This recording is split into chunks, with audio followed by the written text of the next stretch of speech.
Hello, everyone. I am Demetra K. Hope you're having a great day. I am here with Donovan, the recovering Democrat Saadiq, also known as the Black Yule Brenner. He was missing in action last week because he was out and about. Maybe he'll tell us about it later. Maybe we're too young to hear about these things. Anyway, the purpose of the Demetra K show is to promote Black love, knowledge, and understanding of all things that go on in the Black community to make us an even better people, with the emphasis on even, because we're great people, but we can always strive to do better. Like I said, big giant thank you, hello, and welcome to YouTube and Facebook. You are the other side of the conversation. Also, to my wonderful moderators, thank you for all that you do in holding down the comment section. It is much appreciated. I will tell you right now that it is blazing saddles here. I'm hot. I'm already sweating. Don't seem like I can cool down. Donovan's making me even more hot, but not for the reasons you think, because he's got a sweater on. Candace like, why? Why, sir? Do you have a sweater on in this muggy hot weather? Okay. My AC is kicking. It's an iceberg in here. Okay. Well, nevertheless, y'all. So, and Mike, nice. How you doing, Troy? What's going on? And Brian, D-Mac, hope you're doing well. Clifford, hope you're having a great day. Let's go ahead and get into it. So anyway, unfortunately, I have a very terrible, unfortunate story to tell you guys about. It happened earlier this week in Houston at the gallery. I'm going to put her picture up because I think that her picture should be shown. Nevertheless, I'm going to read you from City of Houston News, okay? Now it says Houston police are investigating a fatal crash in the 3600 block of South Freeway State Highway 288 South about 9:30 p.m. on July 23rd. The identities of deceased females, and I'm going to get into that, but basically the title is Two Teens Unalived After a Boosting Trip with Their Auntie at a Houston Old Navy Goes Wrong, okay? So it says the identities of deceased females 16 and 15 is pending, and we know who they are now. I'll show y'all just a few. Notification to the family members by the Harris County Institute of Forensic Science. It says HPD Vehicular Crimes Division Sergeant E. Fendia and Officer Fenagolio reported HPD patrol officers received information about a vehicle involved in a shoplifting traveling in the 5000 block of Westheimer Road. Officers located the vehicle near South Rice Avenue and West Park Drive and attempted a traffic stop. The driver failed to comply and initiated a pursuit. As a suspect vehicle entered the Interstate 45 interchange, it was involved in a minor crash with another vehicle. 4 females exited the vehicle and started running westbound across the freeway, while the southbound lanes of South Freeway, a white Ford Explorer and a black Honda CRV struck 2 of the females. Houston Fire Department paramedics pronounced them deceased at the scenes, and I'm going to show you them in just a few. The driver of the Ford and Honda remained at the scene and showed no signs of impairment. Officers took 2 other females into custody. Deandra Mercedes Cook, 30 years old, is charged with misdemeanor evading on foot in Harris County Criminal Court, number 16. A booking photo, here it is attached to this release. The second female suspect was 16, was referred to Harris County Juvenile Probation Authorities on a charge of evading on foot. The name and photo of juvenile suspects not released. And so basically, that is the auntie, 30 years old, went out with 2, well, actually sounds like 3 of her nieces, and these 2 babies here. Micaiah, I hope I said that right, and Micaiah Beck, 16 and 15, were in that vehicle that was evading shoplifting, boosting, if you will, at an Old Navy Gallery of all places, which is a high-end mall. I guess the auntie did not want to, get caught for, obvious reasons. She's stealing, right? They were with her in the store. Again, they got into an accident, jumped out, and these 2 young ladies were hit by a car. And so 2 sisters and their family has really no way of taking care of their final wishes. And I want to read to y'all what the GoFundMe says. So give me just a second. Hold on, let me find it. Is this it here? Hold on, let me find it. I just found it. Hold on one second. Okay. So I guess it's their family, maybe their mother or whatever. It's basically saying, it is with unimaginable heartbreak that I share the tragic loss of my beloved children, Micaiah Beck, 16, and Micaiah Beck, 15. Both of their lives were taken far too soon. Our family is left devastated beyond words.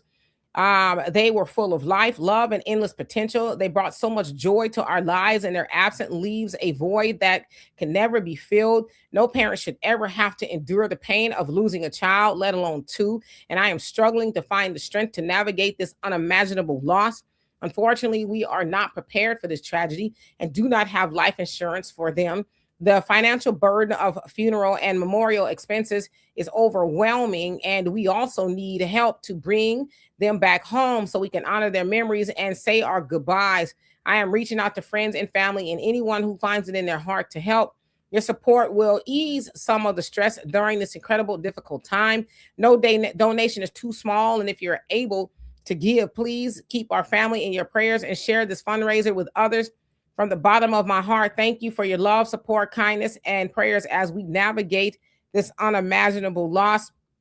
And I do see that they have raised almost $10,000, and they're asking for $13,000, I guess, to for the funeral, and all of those things. Now, I will say this, and their mother's name is Letitia Beck.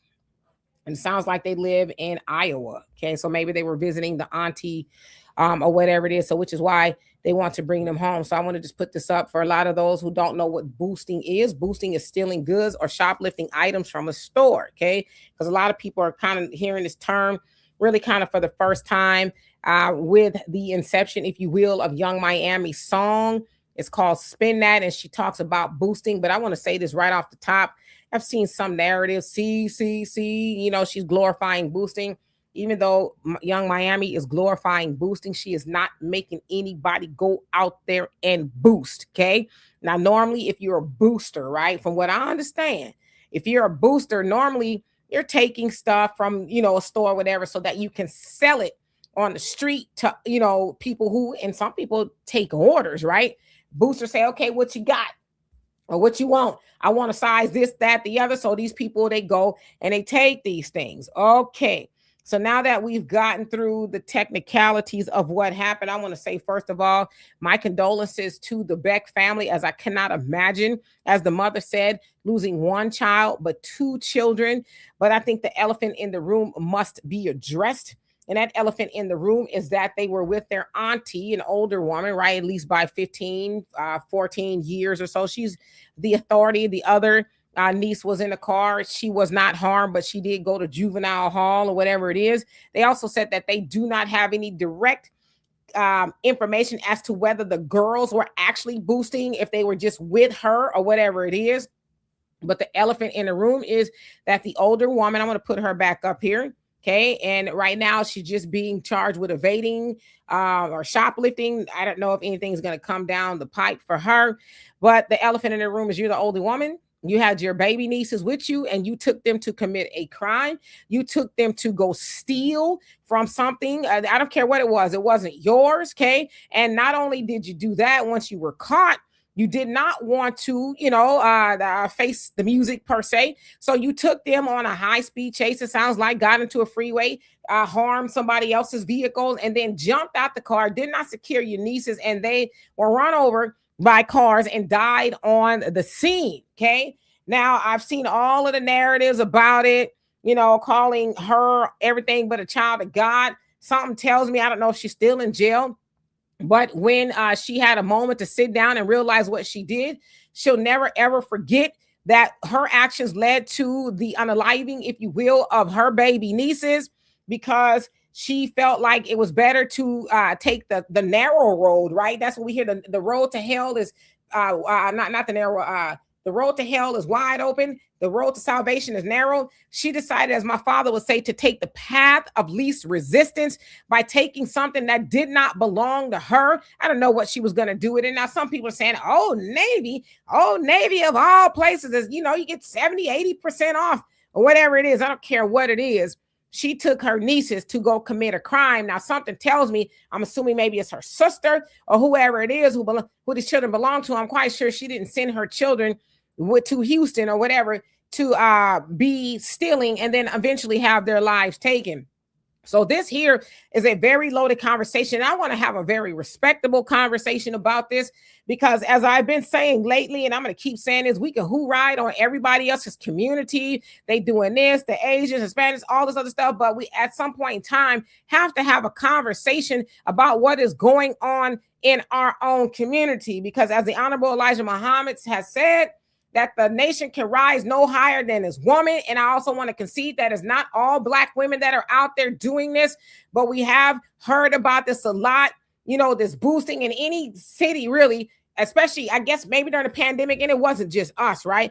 But it seems like these boosting rings just kind of just boosted, if you will, came out of nowhere. But we have to have the conversation about the responsibility of a mother, of a woman, of a caretaker that is entrusted with the lives of other human beings, and they decide to go out and do something that some would say is heinous, but it definitely led to something that was heinous, right? How do you explain to anybody that I wanted to go steal some t-shirts or whatever it was out of Old Navy, and I thought it was worth the life of my nieces who may or may not even been involved, right? Now, most of us have hung around older women, whether it was an auntie, a cousin, or whatever it is, and so when you're that young, maybe you look up to your auntie or whatever. And I don't know if they were involved or not, but to be teaching them that and not setting a good, listen, if you don't want to set a great example, okay, great.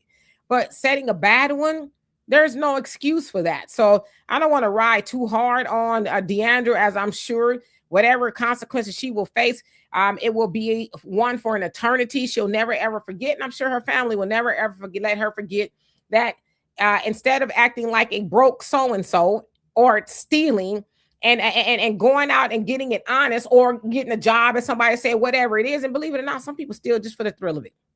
Some people lift other people's things just because I can, right? Some people have the money and I'm going to take it anyway because it's the thrill. But I want to also say this to anybody who's thinking about doing this kind of stuff. Big Brother is everywhere. Big Brother's everywhere.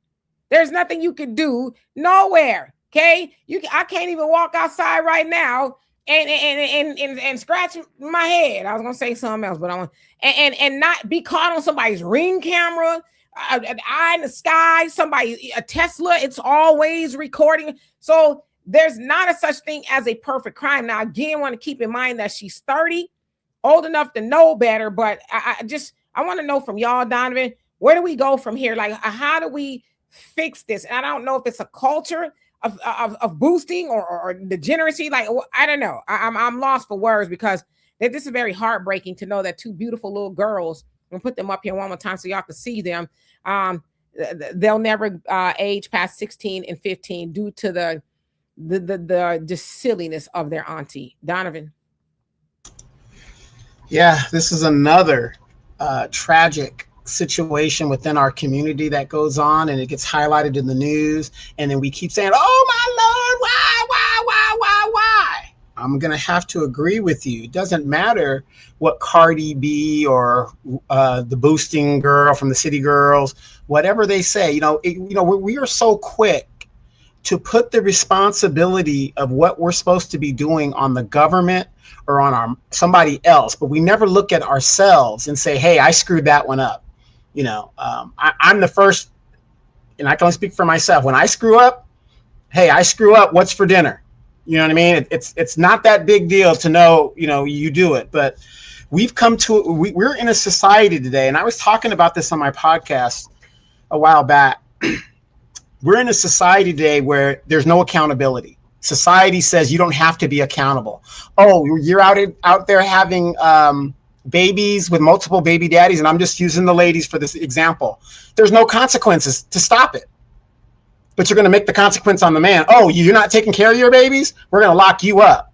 There's no consequences in our society for a lot of these young people today. Everything should be free. Dimitri, I was watching a video today on YouTube about what's going on in Cuba right now and socialism. And these kids and these people that think everything should be free right now in real time in Cuba, go look at socialism working in Cuba. Go look at socialism working in what's the next greatest Cuban thing? I think Cuban's the more pure form of socialism that's happened. We know because of the embargoes or whatever. But the point is, they cannot support themselves because Russia is no longer supporting them. These programs that they have in these countries have to be paid for.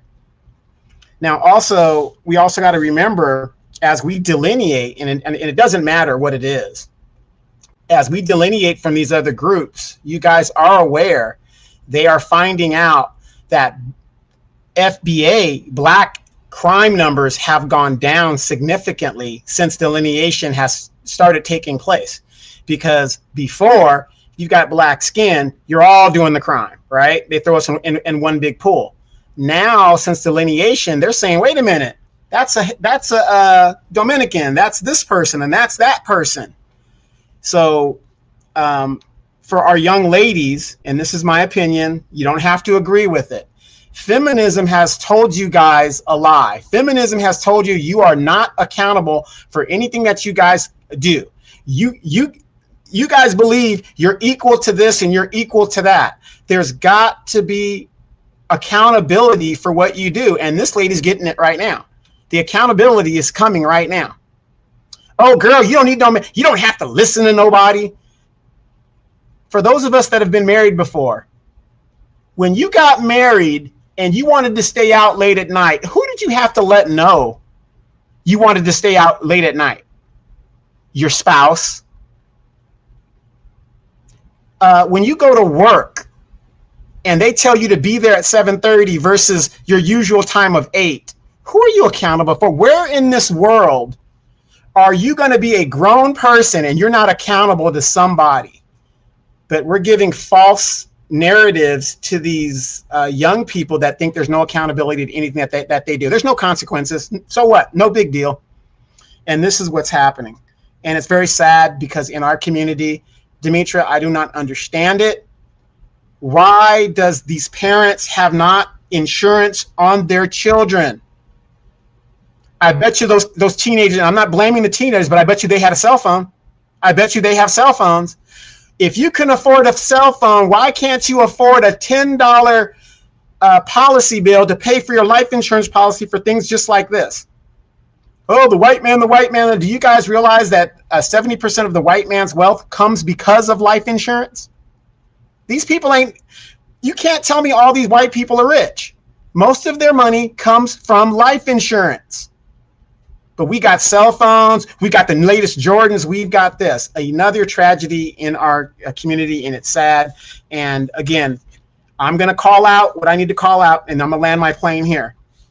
Fellas, you need to get in your children's lives if you're not with the mother anymore. At the end of the day, regardless if this woman is raising the child a certain way you don't want them to raise, if you are not being influential in your child's life, at the end of the day, all of this falls on you. It falls on you. Period. Point blank. It doesn't make sense. If I have children out there and they're with the mother, my children should have insurance. For the mere fact that the children aren't with me. For the mere fact they're not with me. I'll land my plane right there. And once again, hello to everybody. Miss Sweets, what's going on with you? Y'all see some of y'all have an issue with the little girls' names. I will say, the names, honestly, is the last of their concern and ours at this time because they're no longer here, right? They have been unalived due to, I would say, the actions of their auntie, right? She's the adult. She was supposed to care for them and make sure that they were good and taken care of and not out there boosting and all these other things. And as somebody said, boosting, it's they're thieves. Yeah, but that's the term that people like to use. And boosting is not a new term, and it's not something that Young Miami has come up with. And hey, how you doing, Thunder? Was it you, Thunder, or somebody else? I think it was Johan that basically said that Young Miami, it's her song. She's semi-responsible. I don't think she's responsible at all. I don't think that my Young Miami has any responsibility because I hear plenty of songs, right? I listen to gangster rap when I'm on the treadmill, right? And I don't think about doing those things at all, okay? So the action belongs to the person that's committing the action. And I think when we get there, then we'll understand. It's like they say, the devil made me do it. Well, who is the devil? Is the devil you? Is the devil something with some pitchfork, horns and a pitchfork? What? And who is the devil? The devil, some would say, is your mind. Okay. As the cartoons would illustrate, you have an angel and you have a devil. The devil is sitting there and you need to do this. And the angel's like, no. So what is the devil? Who is making you do something outside of your own will? Okay. So is it a song that maybe one should be concerned with? Yes, I would concede that. But it has no power to make you do anything. Now, I also agree with the life insurance. I don't care if you're a criminal or not, you should have life insurance. Now, I don't know, for whatever reason, I've been having this conversation a lot. Maybe it's just divinely inspired. But as my older brother would say, if you do not have life insurance, especially if you are at the helm of a family, you are a piece of beep. You put you fill in the blank, okay? And I'm going to co-sign that, because at this day and age, there's no need to be having a GoFundMe. GoFundMe is not a life insurance policy. Like, how many times do we got to say that? I do not give the GoFundMes. I'm just not going to do it. You know why? Because I have my daughter insured. I'm insured. My parents had insurance, right? And so on and so forth. It is your responsibility to make sure you are, and anybody you touch is taken care of. As I always tell you, and I'm going to get into the comment. Hey, Brother Rodney, how you doing? Sister Monique. I used to sell life insurance. I don't sell it anymore, but I've heard it all. I've heard all the excuses. I don't want to leave them rich. Oh, there's burial insurance. And I'm like, See, death is going to happen. Nobody evades death. We don't really know when, unless you know when, right? It's going to happen. Life insurance is to protect against that. And so when you see these two little girls, and may Allah be pleased with them, and their mama's begging for life and burial money or to get them back, why? I know that's like we're having a bunch of conversations, but these are the things we need to be talking about. Anyway, Naima, you say she didn't care about their lives in that moment. She risked their freedom by stealing while in her care, then risked their lives by driving reckless, causing an accident, having them run in traffic. Like, what was in the car, lady? I go to Old Navy every once in a while. I ain't never seen nothing in there that I need to steal or run because I got it in my bag, right? Monique, he says, hey, Donovan, to meet you, keep up good work. I appreciate you. And Brother Rodney says, hey, family, Atlanta checking in. Appreciate your work, research, and important conversation. Always in prayer for you. Always excited for you. Post podcast. When I love you for that, Brother Rodney. And thank you for all that you do, reposting and just, inspiring and keeping me motivated. I cannot express my love for you enough. Reputable Magazine OG, say like number 60. And I'm sorry, I don't know what that means, and I want to address something Donovan said in just a second, but I want to get the comments down. Diane in the building. Jim, he says, this is what happens when you give the Democrats all your independents. Ain't got nothing to do with the Democrats. This ain't got nothing to do with the Democrats. It ain't got nothing to do with that. This is a us problem, okay? Because I call it the 3 Ps, and I had a fourth one I'll remember in a minute. The pastor, the politicians, and the parents. And now I know the parents weren't there, but the auntie was in their place, okay? So she's a parent. So that can't be the politician's job that you decide to go in the Old Navy and boost, steal, and then get into the car with your nieces and then have them hop out the car on the freeway and taking their life. That's nobody's fault but yours. That is a personal responsibility. Now, I want to go back to what Donovan said about feminism. I don't know where feminism comes into the conversation. Maybe you can help me understand that. But feminism is teaching women that they have no accountability. I've studied feminism. In fact, I was in a feminist class, and they were mad because I did not define myself as one, as I never have been described or thought of myself as a feminist. I was not raised by a feminist, no feminist, and my grandmama's nobody, right? So, but what I know of it, I don't think that's the crux of it, to evade personal responsibility, right? The tenets of feminism is women should have equality to a man, okay? That is the tenets of it. I know it's kind of being redefined here and there, but I don't know where that comes into the play, where an auntie is running across the freeway with her baby nieces and they are unalive, right? I don't know. Janelle, what's going on? And he says, running from the cops result in deadly consequences. Yep. Gearhead, what's going on? Says the dumbest people on the planet blame Whitey for everything. It must be easier to them to admit You're a moron. Well, I don't think Whitey has anything to do with this, and I don't, that's the term you use, not mine. I don't think white folks have anything to do with somebody taking their nieces into a store to steal. I don't see how that is their fault. And that's why I said, me personally, y'all, if y'all don't mind, I kind of want to move my content a little bit more. So we do anyway, but to us taking personal responsibility, because yes, we got a lot of things that do things and suppress us, but we got to talk about us. That's the conversation we got to have, right?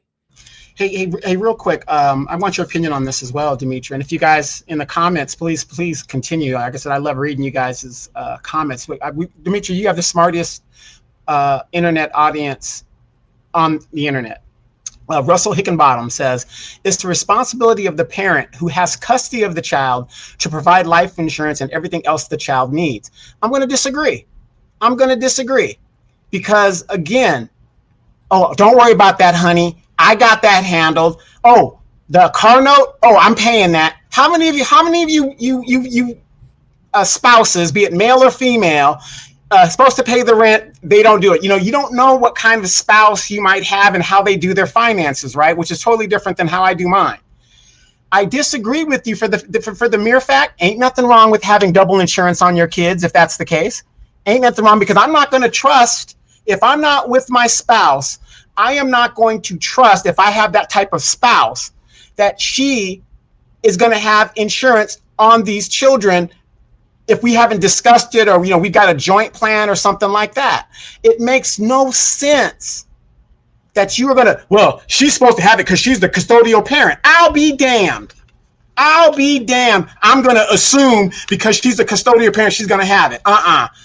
Oh, you put your insurance on them? Well, just in case you lapse on your insurance because, things happen on your side of the aisle, I'm going to have my own insurance on my children so that if anything happens to them, I am greatly compensated for my loss.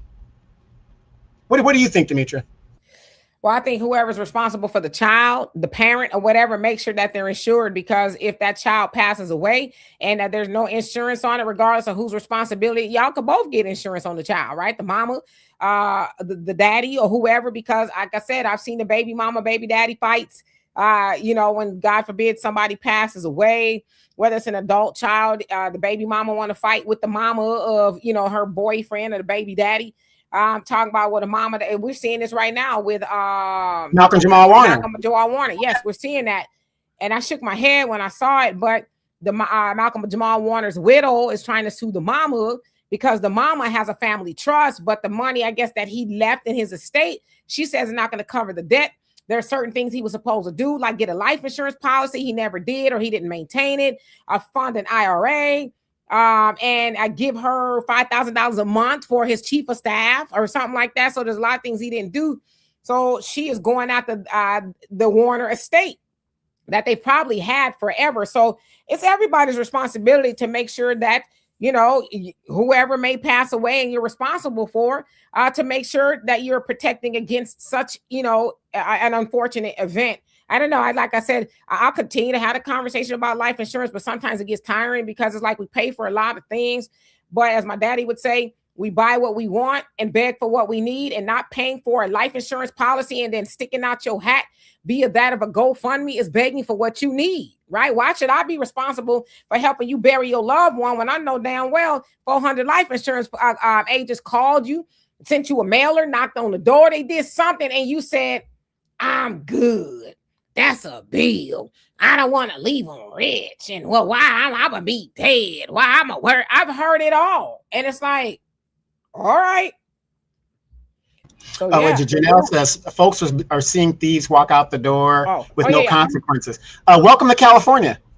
Welcome to California. And that's what I mean. Yes, so Janelle, you're right. And a lot of cases, these stores are like, what can we do? I'm not going to run after these people and risk my life over whatever it is they're stealing. I don't understand the nature of stealing. A thief is to me, one of the very worst things you can do, which is why in the Bible it says it was a liar or a thief and somebody, I guess, next to Jesus or whatever it was, right? So, yeah. Let's see who else is here that I did not see. Want to make sure I get everybody. I shall, Miss Sweets. Thank you. And Marbet, what's going on with you? Says, when I was a child and hung out with the adults in my area, we were just dragging the old box TV outside to play fighting games with the rest of the older adults in the neighborhood. What the hell happened to that? Nah, you know, and that's delinquency of a child, and you know, it's just it's just a lot. You know what I mean? Like, what do you think was gonna happen that you go into a store, steal your card, and you run, you know, like Bonnie and Clyde or some damn body, and then you jump on a freeway, and then what do you say? Get out. Did you tell the girls to get out? Like, I'm curious. And somebody asked, did the mama know what happened? I would hope she didn't. I don't think she sent her daughters. I would hope she didn't sent her daughters with her sister, maybe whoever she is, to her, so they could go do that and potentially catch a charge, because the other one has got a charge, and the other two are unalived on the freeway. Imagine being the driver. Okay, you're driving home on the freeway, and then you run into two little girls. And now your whole life is ruined, because my stepfather actually had the unfortunate event of hitting a child that darted out in the street as he was driving. Wasn't driving fast, and unfortunately the child survived, but he was messed up pretty bad. And my stepfather never forgot that. He was like, just that, he said, it's something I'll never forget. Never.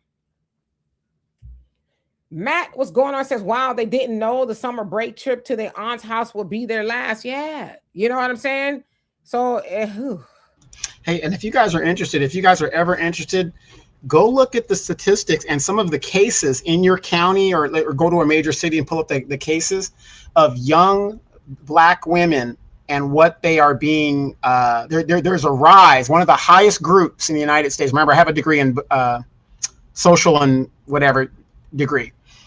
There's a rise and has been a upticking trend in Black women, regardless of your ethnic background. Black women in general, they are the fastest growing group of people being incarcerated.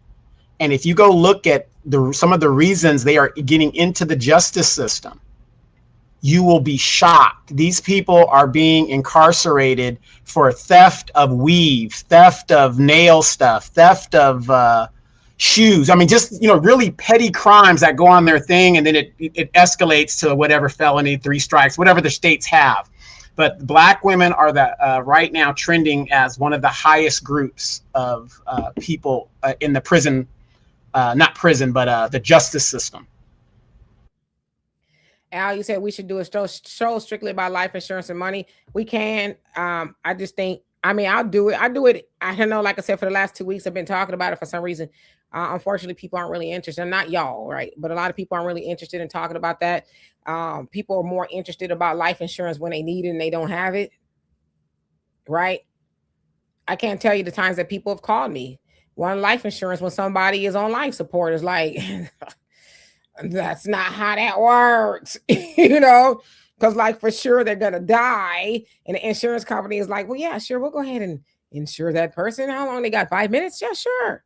So yeah, it's just not a conversation people want to have. Yeah, and that's how they lose money. Thunder says life insurance doesn't cost much. You can get a term life insurance and convert it to whole later if you want to. You can get whole life from your credit union without a medical exam for very little. Yes, and I'm glad you brought that up, because that's why I don't join banks. I'm a member of a credit union. The credit union will give me $2,000 free life insurance. I don't even have to pay for it. I just got to sign. I'm just a member. That's what I get. Now, if I want to expand it, then they pull that out of my account, whatever. I can get 10,000, 100,000, 150,000. So that's a back way to do it without having to go through a medical exam. So if you're a member of a credit union, check with your credit union. As a matter of fact, my credit union also gives me options. If I have a hospital stay, well, they will pay me for that if I happen to go into the hospital, all this other stuff. But see, we don't do that, Thunder. Unfortunately, we just listen to the whatever. It's almost like we live day by day and hope for the best. And that's pretty much how we survive in this system. And African Native, he says, what is the affordability of life insurance basic cost for the have-not? It just depends on what your situation is, your health, your criminal record that comes into play. It's a lot. That's why it's advised that you get it when you're younger, you're healthier, you probably ain't committed no crimes. DUIs and things like that are crimes, right? And so basically what the insurance company is trying to assess is, are you a risk? A risk meaning that we're going to pay out on this policy a lot sooner than we want, right? Because keeping in mind, the life insurance company makes money if you live, not die. So with that, they want to make sure that you're going to be around for a while, or to break it down even further, that they can collect as much money from you as they can. Okay. So as far as affordability is concerned, if you don't have a bunch of money lying around, get you a term insurance. Those are relatively cheap until you could do something. Maybe if you want to invest or whatever it is into the policy, there's a lot of other ones, but term, get a term life policy. Okay. It's for a term, whether it's 5, 10, 20, 25, 30 years or whatever, right? It is for a certain amount of time. A lot cheaper. It's better to have that than nothing. There is no excuse. Okay. And I know some people say, well, I can't afford it. Well, you have to, that's why as a life insurance agent, I would have to go and do a budget. I know there's some insurance agents who will say, oh, well, I got this $200 a month policy for you. You don't even know if I can afford it because you ain't helped me go through my finances to see if I can budget for that or whatever it is. But most people got $10, $20, $30 lying around, just don't drink some beer as much one weekend or whatever it is. But there's no excuse not to have it. I'm not going to make any excuses for anybody, but yes, African Native term at the very least. Okay. And there's a lot of wealthy people who have term life insurance policies. Okay. So yes, DJ said, what's going on with you? Hope you're doing well. And Lorenzo, what's going on? Let's see who else. Al says, my son's mom accused me of stealing her thesaurus. Not only was I shocked, I was aghast, appalled, and dismayed. Saint Michael Al, you still got it, brother. Keep writing them, brother. That was good. That was good. How you doing? So the multiple offenses part is what's getting them locked up. Yeah, I mean, so you know what though? Sometimes I don't know how many offenses this lady had or whatever, but sometimes all you get is one. Sometimes all you get is one time to F it up royally, and then the rest is history, okay? Because you'll never be able to walk that back. You can't get those 2 lies back. You can't. Somebody said, do you think that parents will forgive them? That'd be kind of hard to do, right? You just can't come to Thanksgiving no more because how I feel looking at you and you took my babies on a boosting trip and then told them to get out the car and then run across the freeway and they're no longer here. So yeah, you can't come in my house. I'm going to forgive you because that's what's for me.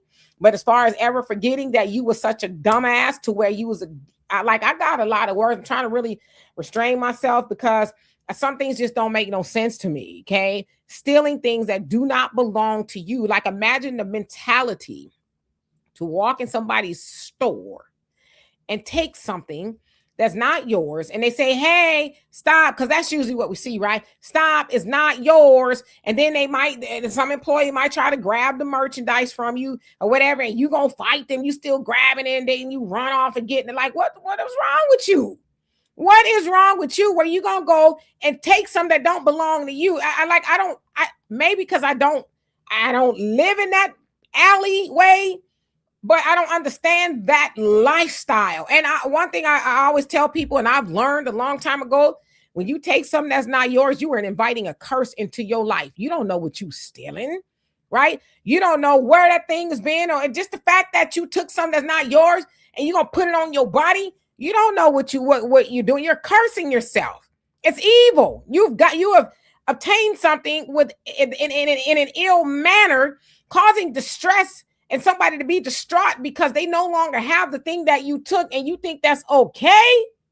See, sometimes the universe, God or whoever, it catch up with you real quick. Because I guarantee the millionaires, she never thought that she would jump on the freeway, get in a wreck, and then her baby nieces get out and they die. I guarantee you she never thought that would happen. So sometimes karma's quick. Yeah, isn't that called the monkey paw syndrome? I've heard of the monkey paw syndrome, but I'm not quite sure what that is exactly. It's basically, you're in a country and you see this monkey paw. It's kind of like, what was the movie? Hellraiser. Yeah. You're thinking it's no big deal. Hey, it's just a nice little souvenir. And it's this thing that opens a gateway into hell. Yeah, like Pandora's box, you're doing something and you think, oh, that's okay. Right. And like you said, with Hellraiser was like, we was minding our damn business. You got to plan with this box. Well, hello, I'll be your huckleberry. What can I do you for? Right. And that's life in general. If you think about it, you go meddling, you go doing things that you ain't supposed to be doing. And then whatever it is you meddling in says, I oblige. You may not like how I oblige, but I will oblige. That's why I say, Demetra K, I wake up and I'm intentional. I do not want to do anybody harm because I know what you do comes back to you. One who cares. How you doing? Hope that you're doing well today. Let's see who else haven't I seen on here. Yes, Russell. real quick, you guys hit that like button. It's absolutely free. It helps pushes the algorithm out there and helps get this conversation out to somebody that might need it. You just never know. So go ahead and it's absolutely free. Hit the like button in. If you didn't hit it, just before you get out. Russell. He says, I'm not surprised that black women go into prison more than any other group. Many are aggressive with bad attitudes. No, many. Well, no, they're not going to jail more than any. They are rising faster. So they're not right now. They're not going. It's just that a lot of them are being caught up in it a lot faster. Yeah, and I would imagine that's probably true for a lot of people, especially in this day and age. But many black women are not aggressive with bad attitudes. See, and tell me how you come up with this number that many are. I don't know any black women, okay, maybe I know one, okay, that are aggressive with bad attitudes. So where y'all meet? I just be wanting to know, right? I don't want to get into this conversation because Lord knows I got enough gray hairs. But where y'all be meeting these women at with these bad attitudes and that are aggressive and wow, where y'all meet these women at? And why y'all hang around them too long is what I want to know. We don't. We hit it and we quit it. So anyway. And now you're cursed, okay? Right. Now you're cursed, and you meet all these bad attitude women because you just could not stand not the trampoline, glow the dean, and here you are. Okay. Exactly, and you know, and the thing is also it isn't just boosting. Things are getting really tough, and then this is why people don't understand when you have economics. The more people you have in a country or in an area, the more the demand is. This is another reason why people that should not be in this country need to leave. What the Democrats have done is that they have created more competition, not only for you to get a job, your children to get a job and to go to the schools that they want to go to. They've created to where you have more competition. The invisible hand of economics says the more people you have, the more demand you have on goods and services. The less people you have, the less of the demand. See, so we've got a lot of our people out there, especially these liberal blacks that are out there talking about tomorrow, the deadline for that extension for the Haitians is tomorrow. Oh, we've got to fight for them. We've got to give them an extension. No, they need to go back. And, you know, and you got to look at it both ways in regards to that. Haitians were here. They 20 something years, some of them, they have houses. Those houses are going to be going on short sales. So those short sales, who could benefit from that? You can. If you don't have a house, you might get a nice house. A lot of jobs are going to be left up, and a lot of Haitians are in the Miami area, and a lot of them are in New York, but a lot of them are in the Miami area. This is an opportunity for those of you guys that have the ability to gain property or get a job and move to Miami that person probably had that now have lost status.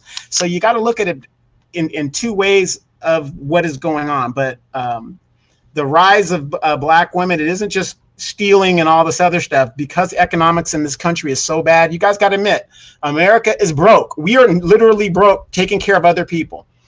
So what is happening is you're going to see a rise, and they've talked about it on a lot of platforms, of women selling it. That is what's happening on Lenox Avenue. You've got human trafficking going on in Lenox Avenue and all over. You guys know what we're talking about. It's getting so bad out here. The rent is so damn high that in order to do what you need to do, a lot of you single moms out there and things, they're outright selling it. So it isn't just boosting. It's also getting caught up in these ridiculous, which I don't think it should be a crime to sell it, but it is what it is. Yeah, okay. There's a man out there selling it too. Bussy for sale. I said with a B. Yes, absolutely. I mean, times are tough, you guys. That's where we're at today. America is broke. This is where we are at today. And it is hypocritical for us to sit out here and lock a woman up that is an adult that enters into an agreement to make money for herself and her children. As long as she's an adult, I don't see the problem. If she's my girlfriend or my boyfriend, wait, matter of fact, I've offered your sister $1 million and she still won't take the money. She said, you $1 short, homie. You $1 short. Velvet says, black women, and how you doing, by the way? Please stop scanning at Walmart, Targets, because they are watching every move you are making on camera. Yeah, don't steal. Okay, stealing is nonsensical. If you don't have the money for it, then you don't need it. Okay, only get what you can buy. So black. Well, how about this? I don't mean to cut you off. How about this? You will be surprised. Rather than steal, if you go into the store and ask for the manager and let them know what your situation is, they might help you out. There's a lot of organizations out there. Oh, hey, I don't have it, but you can go over here and they can get it over here. There's a lot of things that you can do. Just ask. People are very empathetic to other people. Trust me. Lemonier, I hope I said that right. How you doing? He says, if you guys look at social media, you see all the black young women on in the act, the food, and that's why they're becoming part of the criminal justice system. Says at a higher rate than anybody else. You have to do social media. I don't know why you say you don't see this in the community. Maybe it's just where you're hanging out in a lot of good black women, but here in Memphis, see it a whole bunch of bad. Yeah, and even with that, I would say I don't think I've ever been to Memphis, but I would say that's not most of the black women in Memphis.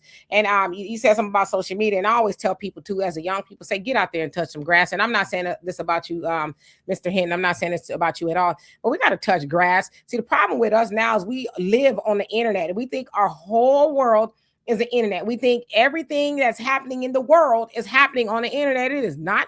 When I'm out in public, I don't see people stealing. Again, maybe it's just wrong time, wrong place. I don't know. I don't see a bunch of black women with bad attitudes. I don't even see a bunch of black men with bad attitudes. So in real life, you just don't see these things. And I would also say maybe it's your surroundings or whatever it is. Now, y'all got to remember to see, y'all got to learn how to study media, which I do, right? I'm in media. I have a BA in communication and a master's in public relations. Not that y'all care about anything like that, but you got to study the media a little bit. You got to know also that the media makes money because you watch, right? Especially now in the age of social media, there's clicks and views and things. So they got to tell you about all the horrible black women out there that's doing this, the Bonnet Brigade. They got to tell you about Ray Ray and Pookie and all the things that they're doing wrong. Then I could tell you that, you know what, the marriage rate in the black community is ticked up. I heard 20%, right? They're not going to tell you that. They're going to tell you how boom, boom, Belinda and out there doing all that, and we believe it, okay? Because again, we don't really invest in black media like we should. We watch these white folks on ABC, CBS, and all these other things tell you, oh, tonight we have a story about this thing. That's how the Asians got the hate crime bill. They blamed it on black folks, but in essence, it was white folks. 75% of the attacks on the Asians came from white people, specifically white men, but we got saddled with that, and they got a bill unanimously by both sides of the aisle. They signed the bill, making us the boogeyman, but that was a lie. Okay, but the media ran with it. Why? Because people want to believe, yes, black people are the boogeyman. Do we got issues? Hell yeah. We got issues, but we don't have, well, we might, right? But we got issues like everybody else. But if you sit up and you watch the news, tell lies to your vision, right? All day long, you're going to believe eventually it's all black people. And I will say this, if you are outside touching grass and you all are surrounded by people with bad attitudes, you need to change your surroundings, okay? Because it says evil communications corrupt good manners. And eventually you're going to be just like that. You're going to have a bad attitude. So if you can't change them, they will change you. So change your surroundings. That's just the way it is. But I don't know a whole bunch of ill acting people because I don't surround myself with people like that.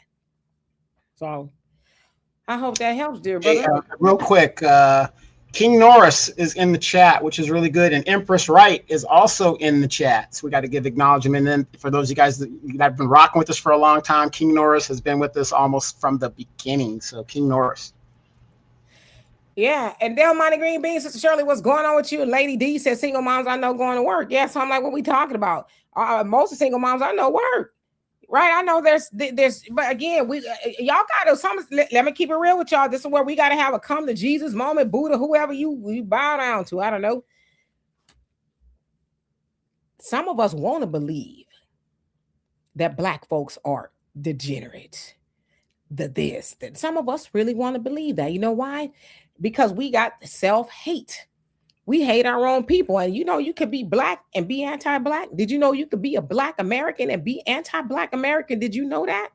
There's a lot of people who walk around like that. They love hearing the dirt. Oh, this, that, and the other. Oh, you see that? Yeah, that's why black people, that's why white. Ooh, y'all know that run me up a wall right there. That's why white people don't like us. Because of that. It's like, you sucker. White folks didn't like us when they put us on those plantations. What made you think they started? When did they start liking us? When did that happen? Right? So some of us, we want to believe the worst in us. Let's see, Russell. You say it's like an old Chinese proverb. If one man say you are an ass, pay him no mind. But if 5 men say you're an ass, buy yourself a saddle because you're an ass. And even that's a lie, okay? Because those 5 men is looking at something that's skewed and ain't the truth, okay? Nobody nowhere is gonna convince me that most black women or many black women got a bad attitude, brother. I want you to quantify that, okay? Quantify how many black women you talk about. When you say many, that means a lot, okay? But that's probably because I know, Russell, I know your source of information is Fox News. And do you know that Fox News was going on with an AI clip of, I think it was when the food stamps debacle was going on with the Trump administration. Some body, probably somebody black, made a AI something, a black women crashing out at the damn grocery store because their food stamps got cut off. And Fox News played it because they thought it was real. Fools. So not you, Russell. How you doing? But if that's your source of information, you might want to check yourself. However, we do have to acknowledge in every community you have a group that acts a certain way and whatever. Yeah, and we got to acknowledge that. But why don't we spend more time acknowledging Sister So-and-so? I always ask the manosphere especially, right? I'm so glad that stuff ain't on my timeline. Lord, I'm so glad. But I always ask you manospherians, or however you, why y'all never talk about Sister Gloda Dean down the street that's feeding the homeless, that's doing this? She's a pillar in the community. Why y'all don't ever talk about you women? That's sexy. Right. But so that's what I'm saying. So to say that there's only these black women doing this or these black men doing that, that's a lie. Y'all don't want to talk about the women and the men that's doing something, because you know why? As you said, it ain't sexy. It's not sexy to talk about something that, you know, that's good. That's a credit to our community. We all, if you surround yourself with that about your people, that's what you're gonna believe. And a lot of y'all, not y'all, but them over there, believe white folks, oh, they so innocent, this, that, and I'm not saying they all horrible, but y'all play up to them. And I get the phone calls. I get phone calls of people trying to convince me, oh, black people, and these black people who calling me. That's why I say there's black people who are black Americans that are anti-black too, because you don't like your own people. You listen to white folks, and all these other people tell you how terrible your people are because you are embarrassed. But do you think white folks are embarrassed about everything white folks do? Hell no. Well, the proof is in the pudding. Do you think Maxine Waters likes black people? Do you think Jim Clyburn likes black people? Do you think Kamala Harris or Obama like black people? They showed you right in your face that they don't like black people. I mean, they talk a good game. I do you one better. Do black people like black people? Because we keep voting them in office? Do black people like black people? We keep voting them in office. If James Clyburn and Maxine Waters been in there damn near 40 years and they keep getting voted in, right? I went to a town hall, something like that, this last Tuesday, and I gave them a piece of my mind. Yeah, I did. But there's a lot of black folks up in there. You know, the whole conversation, black girl magic, black girl, that ran me up a wall. I ain't gonna lie. Black girl magic, talking about all these black judges that got elected to do what? What are they doing? That's moving the race forward. I don't know. They might be doing something, but black girl. But wait. You talking about the black? Are you talking about all those 9 black judges where half of them are now being indicted? Yes, them. Like it was 17, 19 of them or something. So they were blowing smoke up each other's, you know, holes, if you will, and doing a lot of patting on the back. And I'm like, of what? What? Like I said, this is a glorified pep rally for a white dude who won't even show up to say, hey, Negroes, I need your vote. You got these sister girls. And that's the one thing I say about you, some of you black women. Y'all love white men to a fault. Y'all love white men to a fault. White man tell you, I'm not showing up. He shows up here and there. He's starting to, but not really. But y'all got these black women, Jolanda Jones and all these other, you know, judges and all these other people's. One black chick, Tracy Gibson. Oh, she ran me up a while. I'm the first black woman this, and the first black woman that, and the first black woman. I wanted to say, if you don't shut up. When she says, if you are 92%, raise your hand. I went,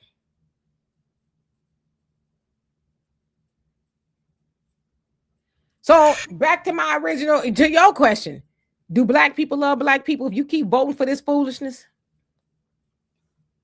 Candy says, I'm not donating to a GoFundMe for nobody. A friend sent me a link for a GoFundMe for her daughter. I didn't pay no attention to it. And I don't blame you. And I know that sounds kind of cold or whatever, is because that lady who sent you that GoFundMe probably had somebody ask her about life insurance and she got snooty as a fox. Okay. The snooty fox. I've never been there, but I've heard about it. But she got snooty. Can't ask, I'm good. That's a bill. I ain't got no money. All this other foolishness. Then got the temerity, the gall, wherever that is, to send out a GoFundMe to help you, ask you to help her bury her child that she didn't value their life. Yeah, I said it. If you don't have insurance on your child, you don't value the life of your child. You are a piss poor parent. I don't care. Y'all can get mad. You are a piss poor parent if you do not have insurance on your children. You're a piss poor spouse. If you don't have insurance on your husband or your wife, you're a horrible person, because you'll be the main one with your hat in your hand talking about what had happened was, and I'm gonna slam the door in your face, and I'm like, oh, sometimes I wish I had that old school phone receiver. Bam, just hang up, get off my damn phone. But Demetra, doesn't make any sense. You can make sure that your child has a cell phone or a tablet and all this other stuff, get the hair, nails done, whatever, once a month, whatever you moms do to your daughter, but you have no insurance. That the fathers do with their daughters and kids, they don't have any insurance. Hey, boo, you spent your money on what you want to spend your money on, right? I mean, I'm just saying, I can't tell you how to spend your money, but you can't ask me for mine. When you got all the bells and the whistles, you did what you want to do with your money. But see, here's the problem in our community. One of the many problems in our community, guys, and I don't care if you guys agree with me or you don't. To me, it is the most disrespectful thing that your child is about to graduate high school and you have the nerve to send me a link to help them in college. Your GoFundMe so that they can go to whatever college it is. Wait, that's not my job. That is your job to provide for your child's higher education and all this stuff. But we have no problem putting out a GoFundMe.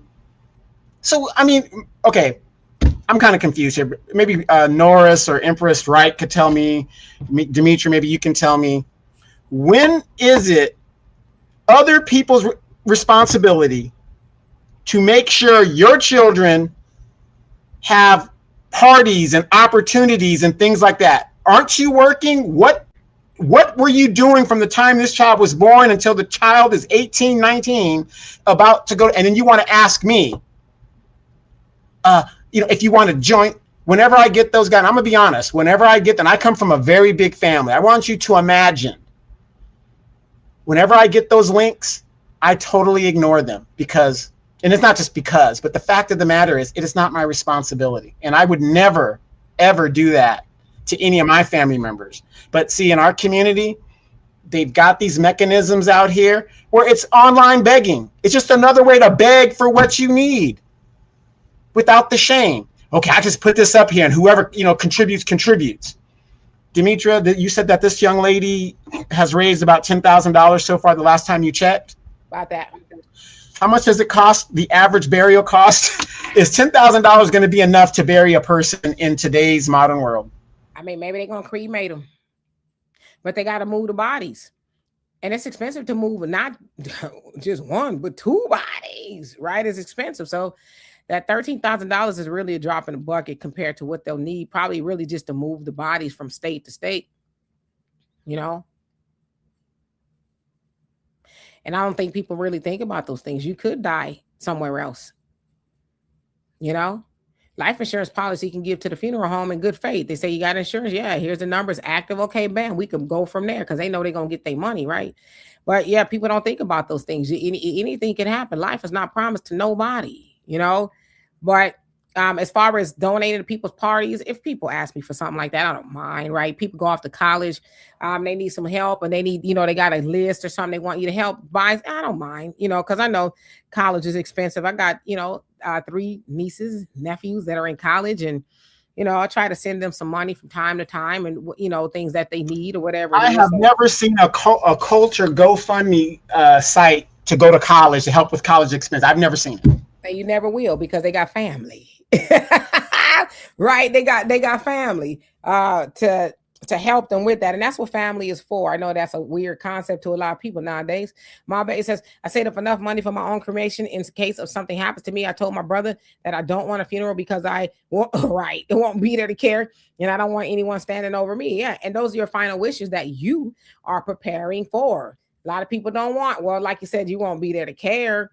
But yeah, that's your final wishes. And, hopefully your brother will oblige. And Brother Thunder says, if you have children and get an income tax return, you can use some of that to pay for the policy or policies up to an entire year. And when it's time to pay it again, It'll be income tax season again. See, Brother Thunder, you thinking too much. Mind your business. Mind your business. Don't worry what I do with the money. Mind your business.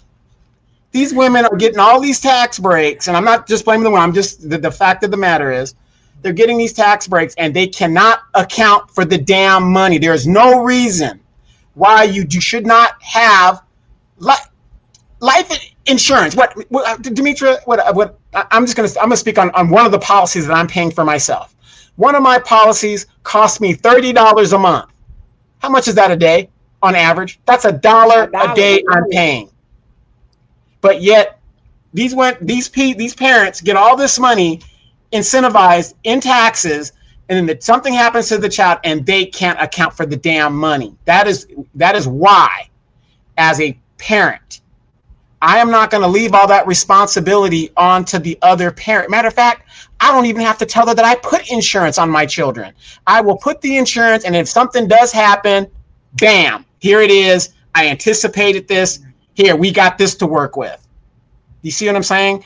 To me, men, fellas, it is ludicrous as leaders in the community that we're going to leave the financial situation of a life insurance policy on our children.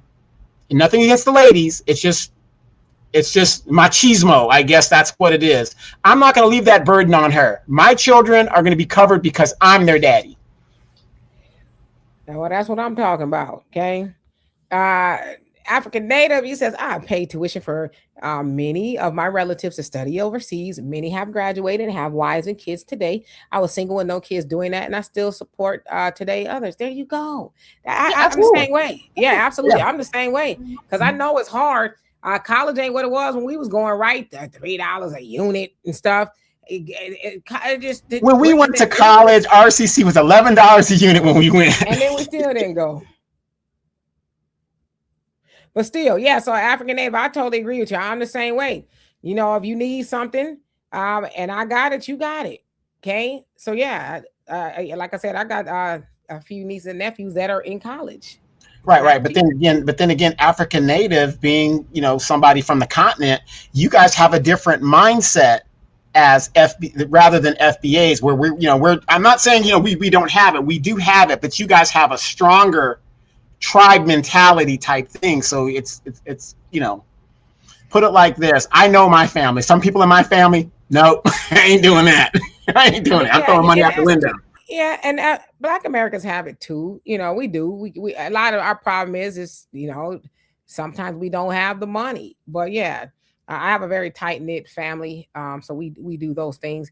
Ms. Sweet says, yes, I heard about that. Howard University is unenrolling students due to them not being able to afford tuition. And board said, where's the alumni to help with these students? Yeah, and that's Kamala's alma mater. And then some of those people said we did have the money. I don't understand why we got put out. So what happened to all the money Trump allotted? See, that's the question. Nobody wants to bring that up. Where is this money that they get allotted every year? It just disappears. And by the way, we're speaking on insurance. Demetra, I have four animals, 3 cats and a dog.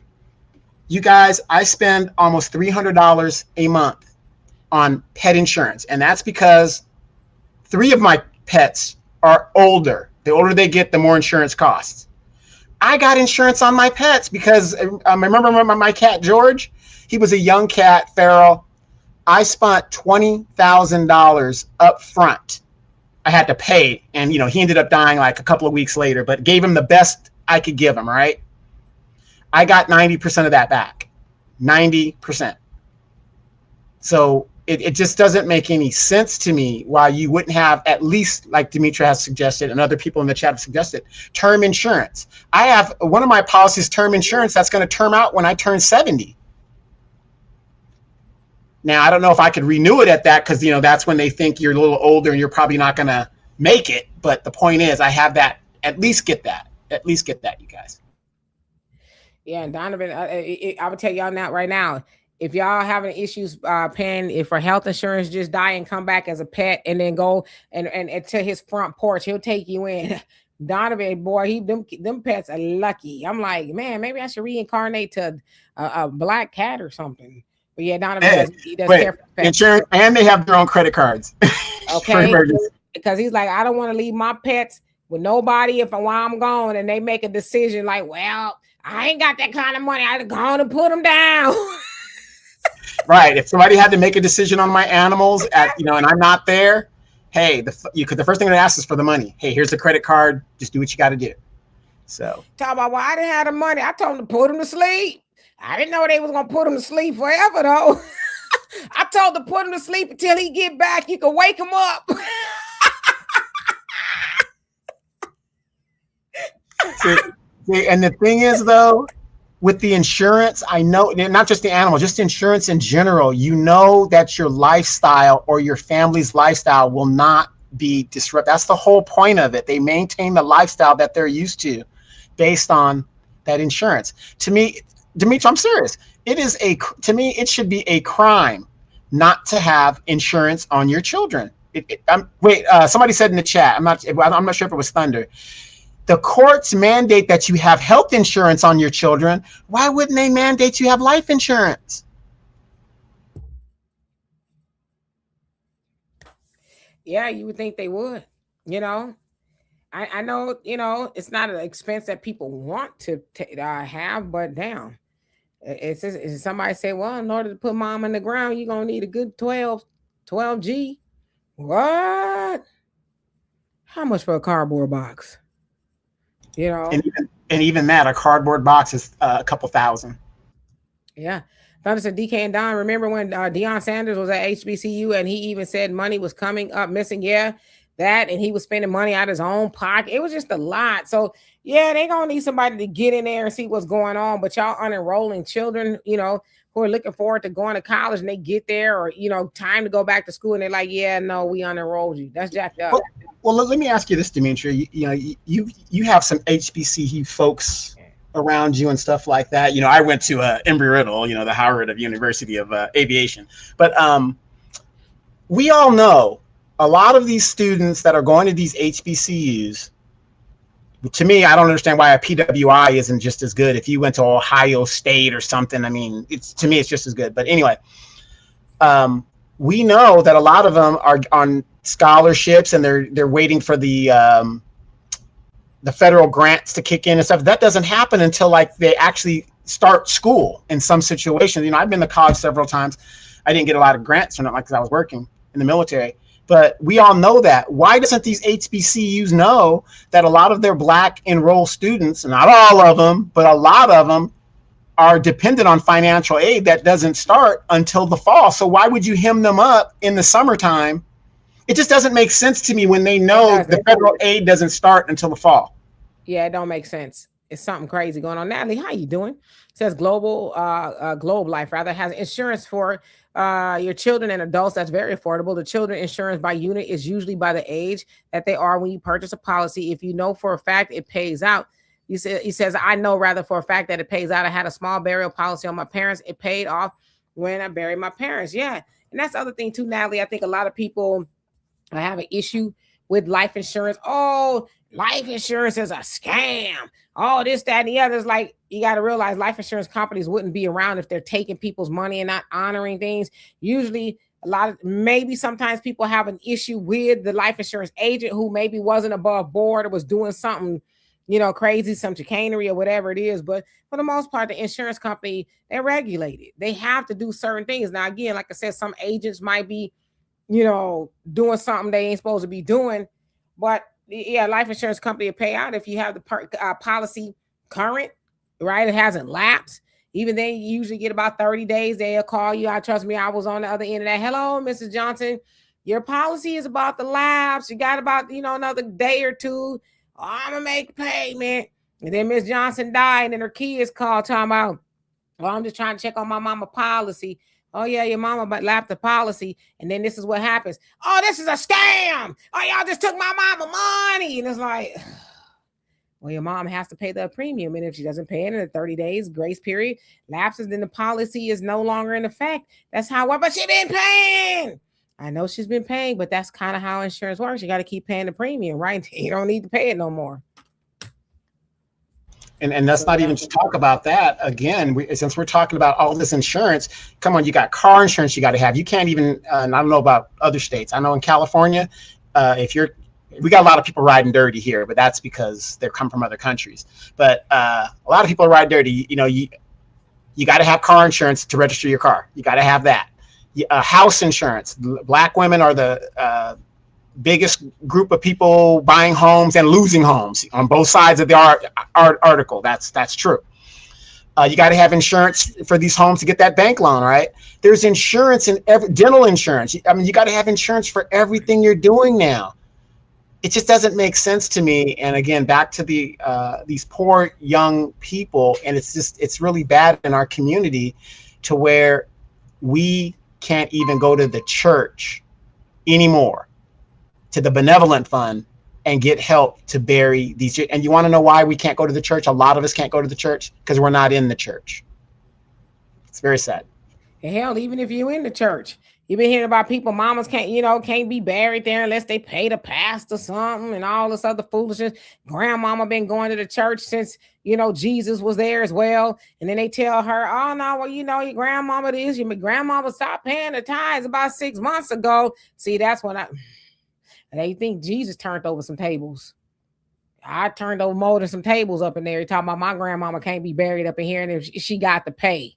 Mama Gloda Dean got to pay, and she been here it's stomping on grapes before Welch's grape juice came along. My grandma been stomping on the grapes, making crackers with her hands, and she got to pay. Yeah, it's gonna be a problem. Yeah, so I don't know. Hey Nana, how you doing? Says love your show, Vicky, but I think you meant Demetra. But hi, we love Vicky as well. Africanator, I ain't got no sense. One who cares says they ride dirty here in the Lou, St. Louis. Yeah. I said, I just don't even know.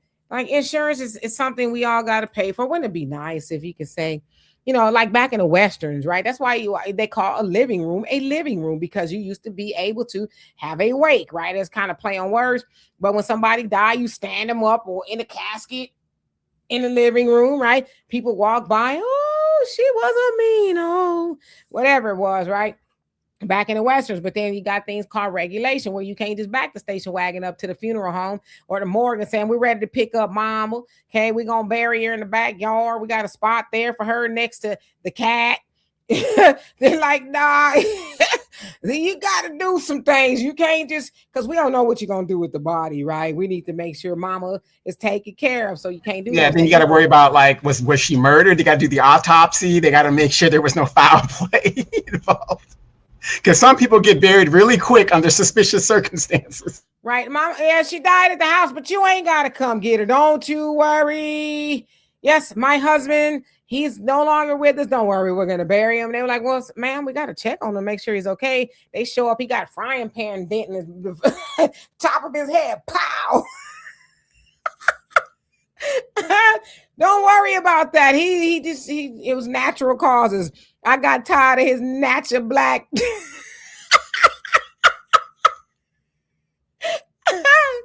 Anyway, Anita, what's going on?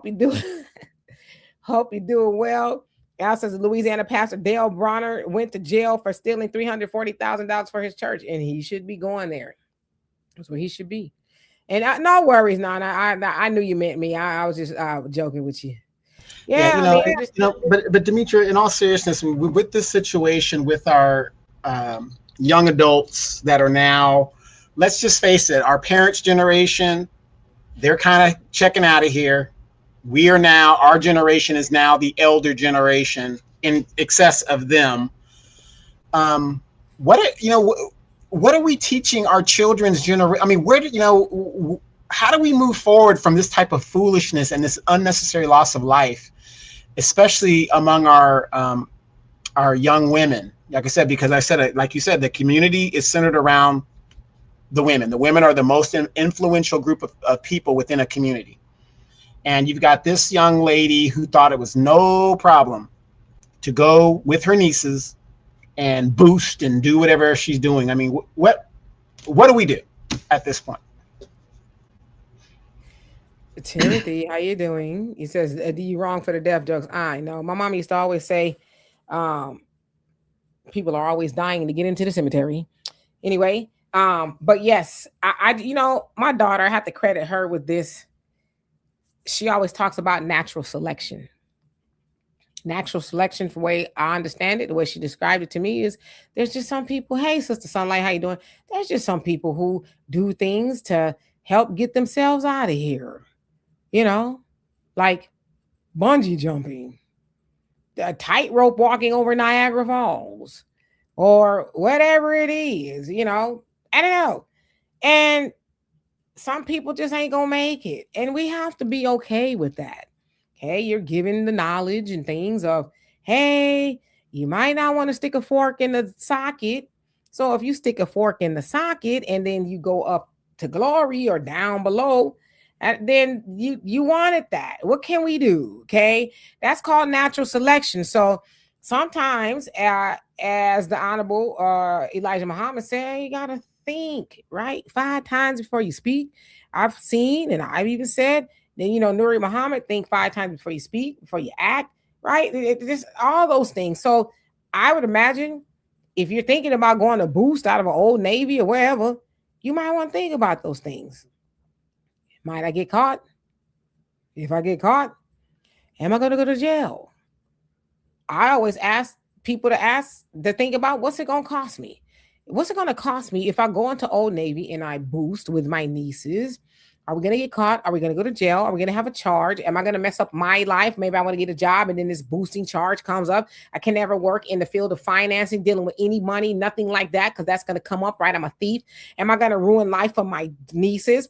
Am I corrupting them? Or worse, might somebody die? Might we get into an accident on this freeway because I'm, taking off like a bat out of hell? What is this going to cost me over some Old Navy funky t-shirts or whatever it is I've been in Old Navy. I just can't think of anything that I'm a run. I just can't. Right.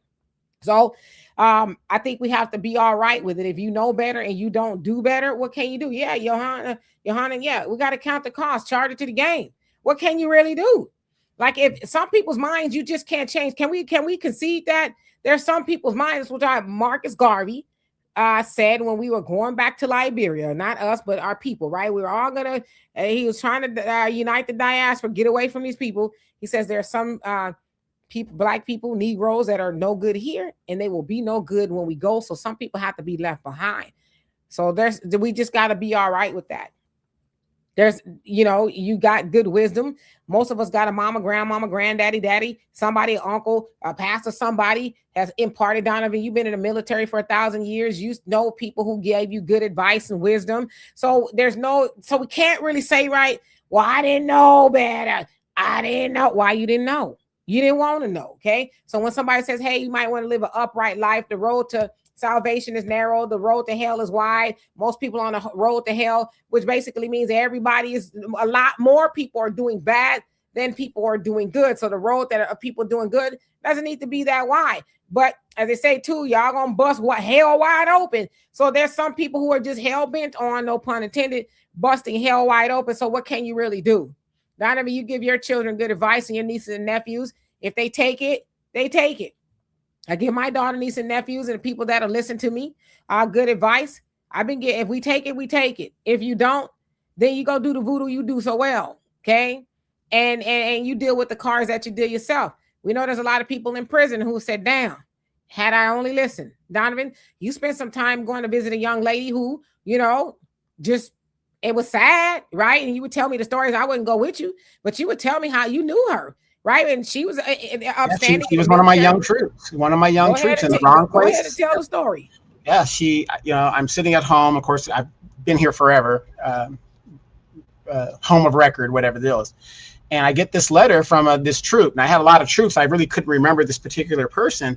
And she happened to be here in the Corona Women's Prison, which isn't far from my house. It's like maybe a 30 or 25-mile drive or whatever it is. And so she was in the prison. And I was like, what?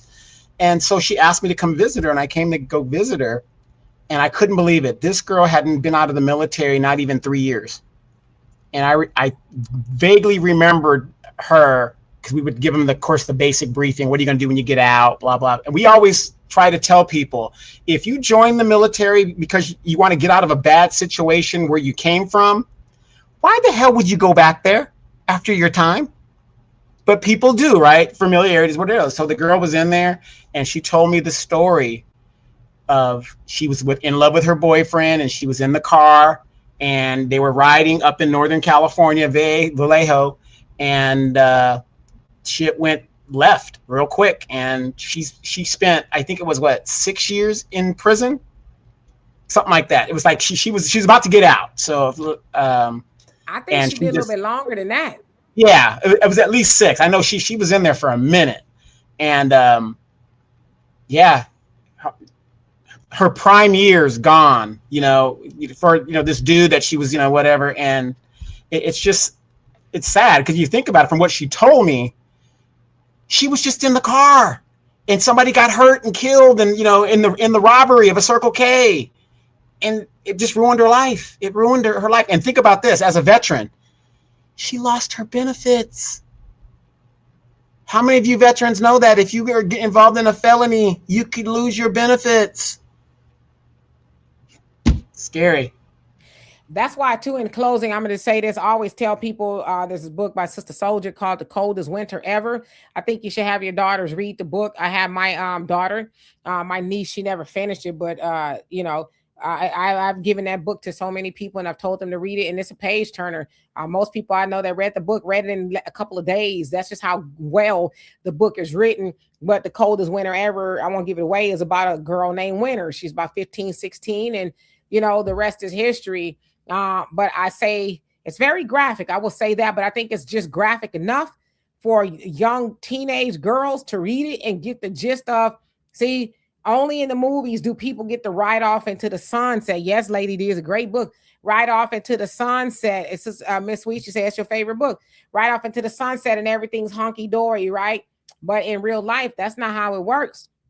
And I said, I don't know if that was Sister Soldier's real story. It's supposed to be fiction, right?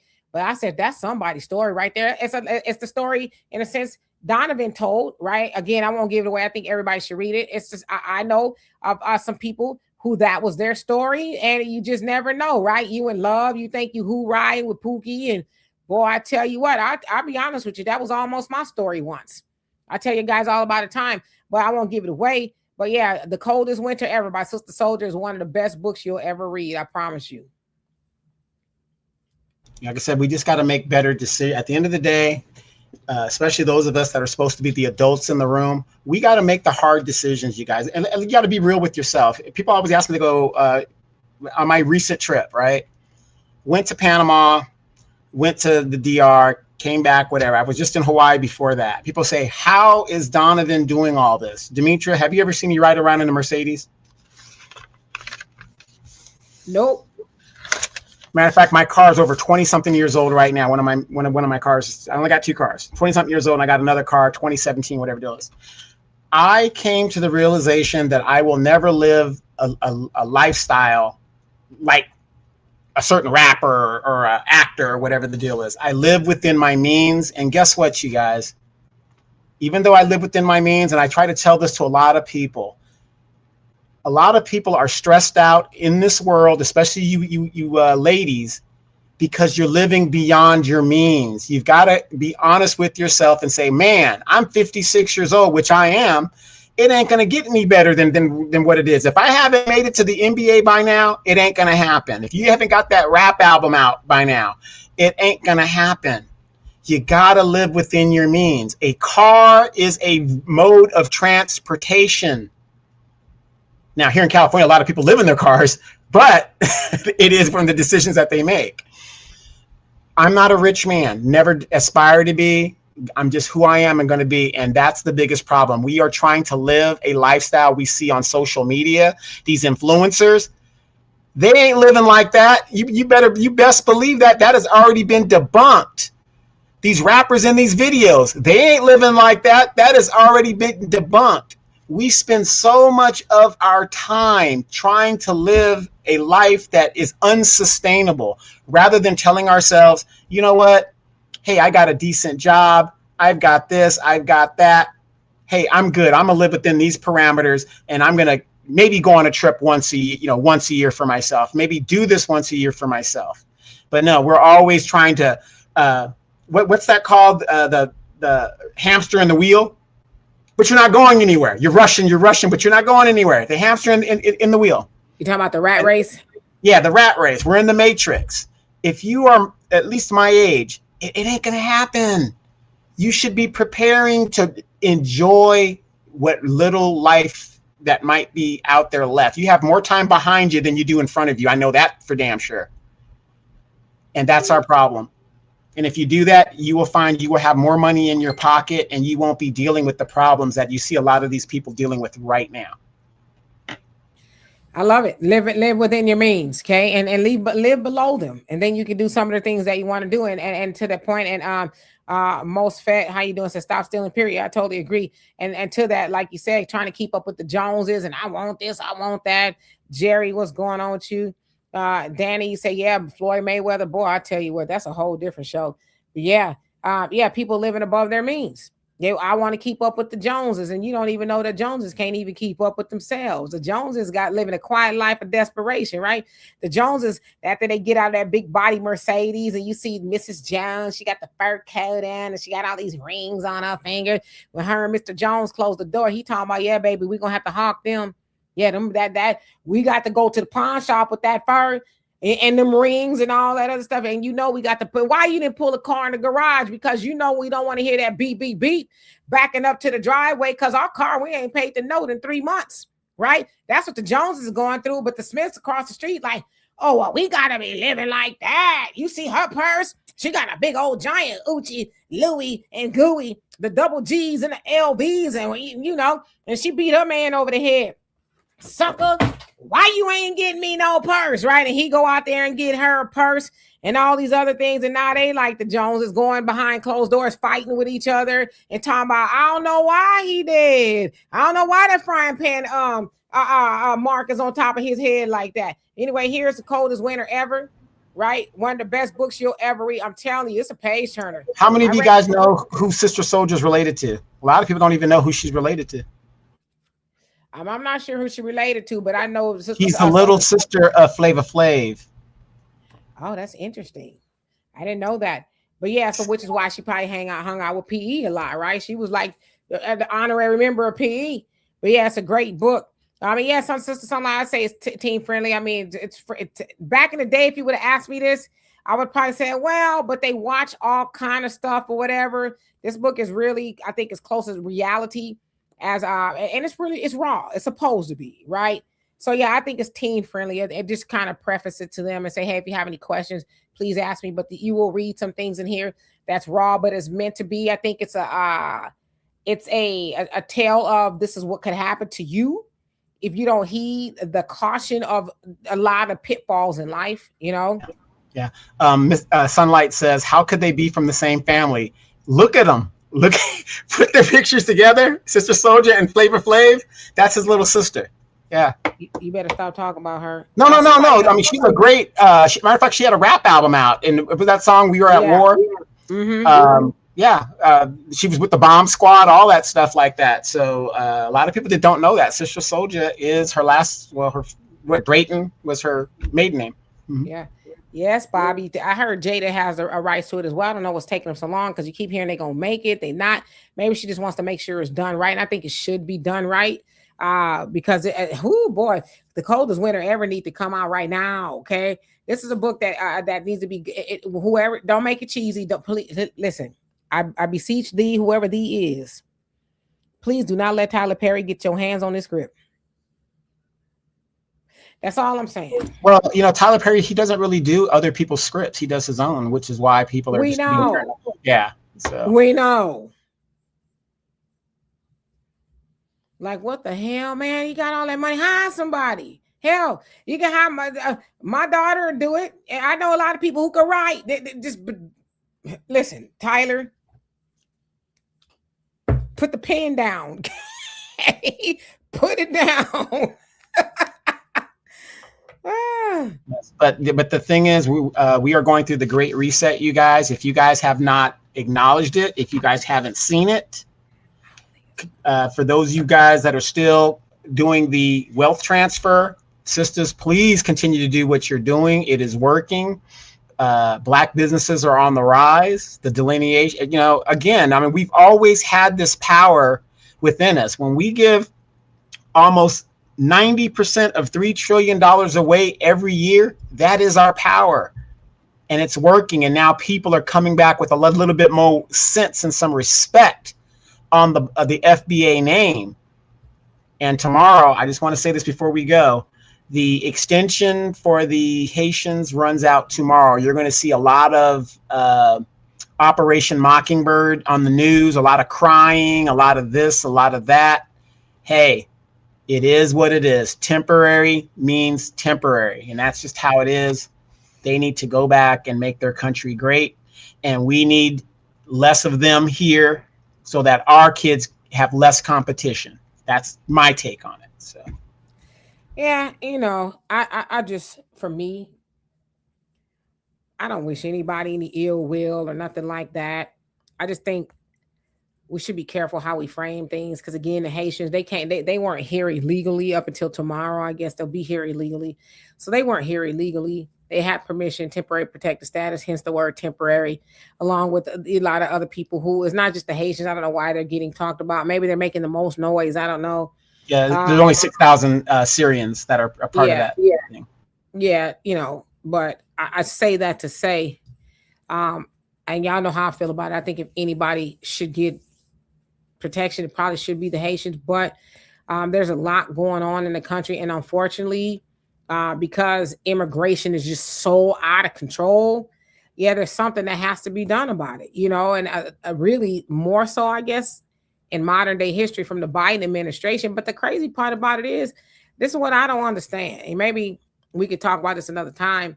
People are more mad at Trump, and Trump is a douche. Don't get me wrong, for what he's doing with the Haitians, but didn't say anything about Big Daddy Joe Biden, who once the Texas Rangers or whoever the hell they were at the Texas border lassoed them up, the Haitians, right when they came over here.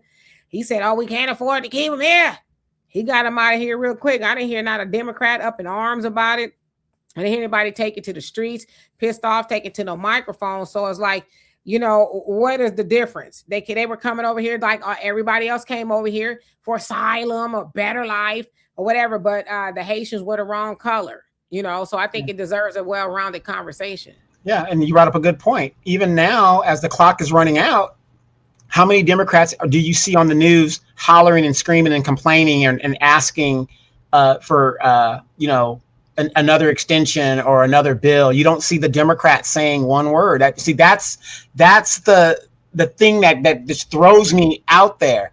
They talk about it's a problem, but you don't see them doing one damn thing to speak in their behalf. How many Democrats have you seen online? I haven't seen on any of the talk shows, any of the news things, talking about what a travesty this is. We've got a bill ready to do this and do that. Nothing, nada. This is why we keep telling you guys, these people are playing good cop and bad cop. Let Trump take the hit while Biden, you guys didn't say, again, you're right. They didn't say nothing about Biden. Good cop, bad cop. We'll let this guy take the hit, but we're all trying to do the same thing. Get these Negroes up out of here. That's what people got to start realizing.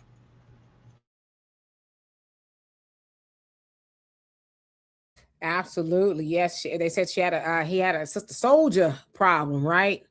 And at the top of my head, I'm not quite sure what that entailed. I'd have to look into it. Brian said, I honestly believe there's imposters impersonating us online that are trying to influence infighting. Absolutely. That's, boy, I'm glad you said it. It's the absolute truth, right? Diane, he says, Dr. Claude Anderson has always said to practice group economics, and here we are. We absolutely need to do that. Okay, most fed, we get it. We're going to stop stealing. If you're stealing, they want you to know to stop stealing. I believe we heard the message loud and clear. Thank you for that. Johanna says it undermines us. We should not support illegal immigration. No, I don't support illegal immigration at all. I don't. I just want to kind of be clear with that. Haitians were here legally. Don't get that twisted. Under TPS, it ended. The problem is they kept extending it. In some situations it was extended for all. Some people have been here for 20 years. That's not temporary. And Trump said, done. They went all the way to the Supreme Court. They can't fight it anymore. Temporary is temporary. They got it. And the other thing too is, this is what the problem is. The problem they kind of already did that before the others, the birthright citizenship thing came out. But when the Supreme Court struck down Trump wanting to change the birthright citizenship, the Republicans went back and said, hold my beer. Right? because I think at that time they were trying to get 2,000 a day, which is a lot.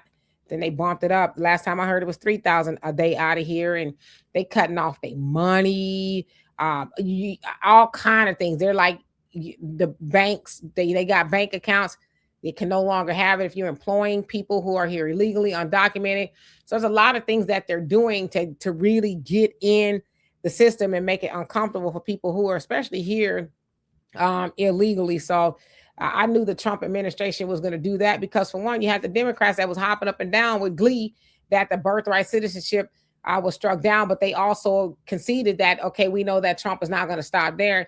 The Trump administration, that he going to go, hard in the paint, and that's what they're doing. But you guys got to remember too, I got a video coming out. It ain't out yet, I don't think, but I'm asking the question: would the Democrats back you up if you committed a crime?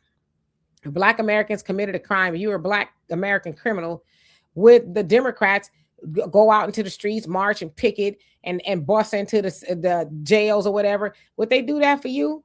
They would not do that for you, but they're doing that for somebody. They're doing that for what they say the undocumented illegal immigrants. That's what they're doing every day. But you are their most loyal group of voter, and they won't even stand 10 toes down for y'all. Did I show y'all the video of y'all see the, and go ahead, Donovan, the video of when I went to the town hall meeting? It's going to be kind of, let me see if I can find it. Go ahead, Donovan, so I can show y'all. Yeah, go ahead and find that. And by the way, you guys did hear that South Carolina will be the first state in the Democratic primaries to go and, start the system. You guys want to know why they're going to do that? And this is my opinion, because South Carolina, those old Negroes are very conservative. And what it is they want to, knowing that person who wins that first caucus or that first election, that's going to be in your mind. Again, Operation Mockingbird, look it up. It puts in your mind, these are the candidates to vote for. So whoever wins out of South Carolina by going first, because think about it, why didn't they let Nevada go first or Arizona go first, which has a high Hispanic population? Just like Dimitri just said, Black people are the most loyal voting base. So they chose South Carolina. All right, so I'm Felicia of the African News Channel, and I am here as a journalist. Unfortunately, I couldn't sit in the front row because my seat, I guess, was giving away to an honorary Black. And that's the other part of the problem, especially with the Democratic Party. We keep talking about this Black and this brown, but it's only talking about Black and brown when you want the Black to get together with the brown, whenever the brown gets together with the Black. So when are Black folks the most loyal voters for the Democratic Party actually going to matter? Right now, you can look on any news cycle, any social media, and you're going to see the Democratic Party running around talking about immigration this, immigration that. So what about Black folks? And then they tell Black people, oh, our voting rights are in danger. No, it's not. You can vote. Their seats are in danger. And it should have to work for our votes. Now, as far as Puerto Rico is concerned, I sat here and I took a bunch of notes. And I'm like, okay, this is a test rally for a man who's in the representative. He didn't even think you guys were important enough to show up and say, hey, I want to hear you. Just started showing up not too long ago. So, and he's going to promise $25 million to do what exactly? If I was y'all, okay, and I could vote for Puerto Rico too, I would say, hey, let people y'all hate the most, get you in office. And if you want Black folks to show up, you put your money where your mouth is, spend that $25 million for Black folks, and then we'll have a reason to show up. But for spaghetti, fish fries, and whatever else, that ain't getting it. Because on my drive here, I'm like, wow, the third ward is messed up. And he wouldn't even drive to hell. It would mess up the tires. Get your mind is jacked up. You can drive in. He don't drive over here and say, hey, Black folks, I know you might be the most loyal group of voters, but I don't care that much about you. I sent somebody else and he don't relate to me about what they said. So y'all better wake up. That's what I'm saying about the Democratic Party. Wake up. Tell y'all that the African American for these people who won't help everybody else is working. Thank you. Okay, Miss Jackson. Okay, Miss Jackson. Yes. And if you guys don't understand when I say that, when I brought Demetra to my city council meeting, which was a clown show, and it's always a clown show, there was a lady named Miss Jackson, and she was hollering and screaming after the fact. So, Demetra, big ups to you for going out there. I don't know if that was a city council meeting or was that a black woman unity meeting. All I saw was with black women. I mean, there was some black dudes there too. Fellas, you got to do better. And let me tell y'all, like I said, I took a bunch of notes, but it was a pep rally for James Tallarico. And I like, there was so much I wanted to say. They only gave you 2 minutes, but I wanted to say, black men, y'all like how these black women talk about y'all? The one black lady, her name is Ashley Etienne, I think her name is. And hey, Sister Cynthia, thank you so much for that. It was 3 black women. It was Ashley Etienne. She's Kamala Obama's something, and I seen it, all this other stuff, right? And Tracy Gibson, she's some Democratic first black woman. She couldn't let us forget that. County chair of Houston, Harris County, something. And then some other lady, Shamir or something, I don't know. And they talked about the same thing. They took about an hour, 30 minutes or so talking. And then I was like, okay, this is a glorified pep rally, because they were supposed to have the public come out and speak their opinion about how they felt about James Tallarico or whatever it was. But black men, y'all ain't got a prayer in the Democratic Party. I'm going to tell you right now, just listening to that. Ashley Etienne says, and 22% of black men in Texas voted for a racist.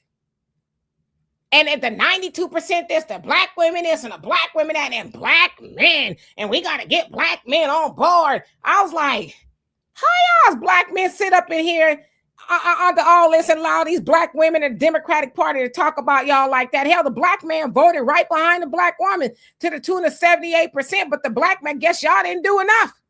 It's y'all fault that Kamala didn't get in office, right? And I felt bad for y'all. So I wanted to ask the brothers that, do y'all like how these women talk about y'all? And then I made the spaghetti comment because Jolanda Jones, that's who that was. She was like, being a comedian, you got to feed black people spaghetti. Get food. You feed them spaghetti, they'll show up. You got to feed them. And that's why I said the spaghetti and a fish fry, right? Because that's what you get is spaghetti. And I'm like I said, I'm not no spaghetti eating chick. But that's what they had. Somebody, mama made some spaghetti or whatever it was. But the fact that she said that and she just kept on with, black folks, we ain't on CPT time. Now, mind you, it was a whole bunch of other people there. And I made the comment about I was supposed, because she said black media is black media here. I stood up, come sit in the front. So I'm on my way, sitting in the front. Oh, I couldn't sit there because I think they were Indian, 2 Indian ladies sitting in the front. And so when it was time for the black media to stand up and introduce yourself, I stood up, but she never acknowledged me. The Indian lady says, I'm not black, but I'm here with the media. And you know what Jolanda said? Oh, that's okay. You're an honorary black. That's why I made the comment. And she looked like, huh? Like you said, lady, I'm not gonna have to lie on you. Everybody heard you say it. And y'all, she's an honorary black. So that's what I said. Y'all giving our seats away to honorary blacks. Like, what are we doing? And why are y'all okay with her taking a seat that was meant for black folks? Because they allow everybody to come up in our spaces. That was supposed to be a town hall for black I'm not a Democrat, but black voters, right, to speak their mind. But here this lady is who's not black sitting there, and she admitted, I'm not black, but I took a seat, and what? Oh, that's okay. You an honorary black. Oh, okay. Yeah, it sounds like a lot of those women that are talking greasy about black men, if you listen to them, those are the women we talk about that have taken the feminist agenda. They just hate men, period. Because you wouldn't talk about men like that if you really cared about it. If you have a son, if you have nephews that you care about. I've never heard you talk greasy about black men because you got a brother, you've got brothers, you've got nephews and stuff like that. This is what we mean about this feminist BS that these women teach the next generation, that just the vitriol in how they talk to us. It was horrible. I'm telling you, my daughter went with me, and Donovan will tell you, because me and Donovan get together. My daughter, she's more like the parent. She was like, hey, y'all, hey, okay. So my daughter was like, don't get the cutting up in here, because I was just like, I'm one of those things, and Donovan's worse than me, okay. So I'm one of those people, when I hear stuff, I have to compose myself, like, what? Huh? And my daughter kept looking like, she kept giving me the look like, I wish you would. But I was just like, God, I feel bad for brothers. I really do. There's nothing y'all could do with the Democratic Party that would be good enough. I guess if y'all would have voted to the tune of 93%, then maybe I don't know.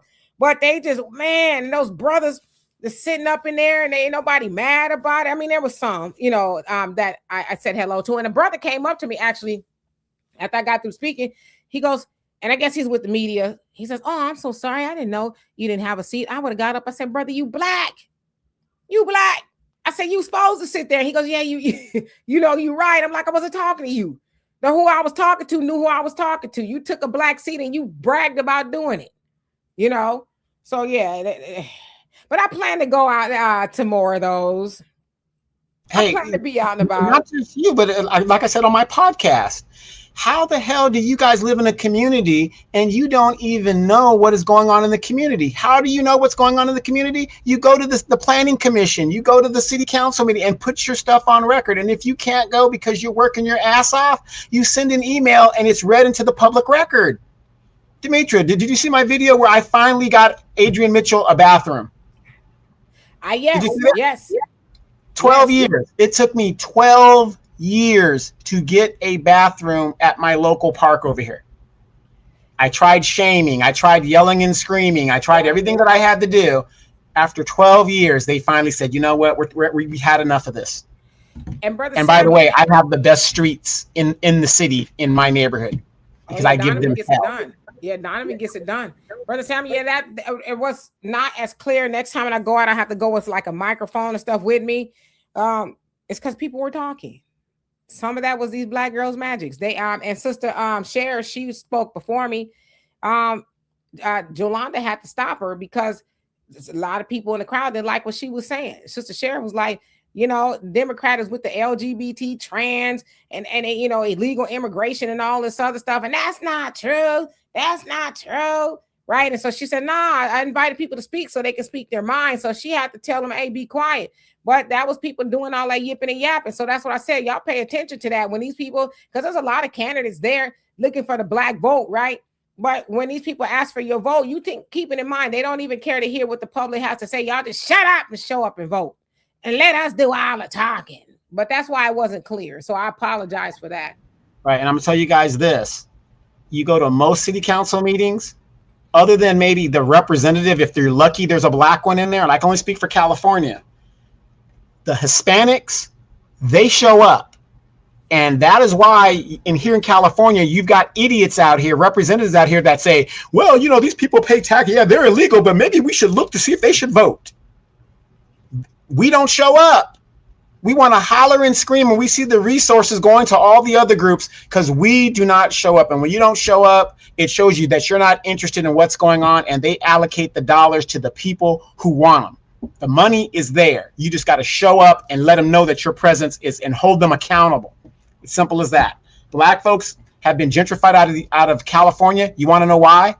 We don't have any representation. We don't have a political voice. We don't show up, period. Hey, Brother Damon, how you doing? And once again, Sister Cynthia, thank you so much for that. And Brother Don making spaghetti. I ate earlier, but I'm hungry again. Yeah, uptight. It took me 12 years because I didn't understand the system. We go in there thinking it's supposed to happen automatically, and it doesn't happen that way. And then depending on who's in power, they get into their ego. "Oh, I don't like Donovan, so we're just going to ignore him, whatever." But I kept coming back. You got to get the right people in, and you guys, I'm going to give you guys the game. The game is this. If you're going to be in politics, if you're going to be in business, let's just forget politics, just business. You got to be gangster. It's all about being a gangster. Why do you think Donald Trump wears the trench coat that he wears? Because he wants to be like a godfather. That is how government is run. It's run at like crooks and businessmen. That's what it's about. And that's how you've got to approach it. It's who you know. It's who you pay off. Look what the developer comes in. What does the developer do when he comes into your community? "Oh, I'm going to buy this for you guys, and I'm going to do this for you guys." Make all of these promises. He pays off. "Oh, I'm going to pay the diffs, and I'm going to pay the taxes on this."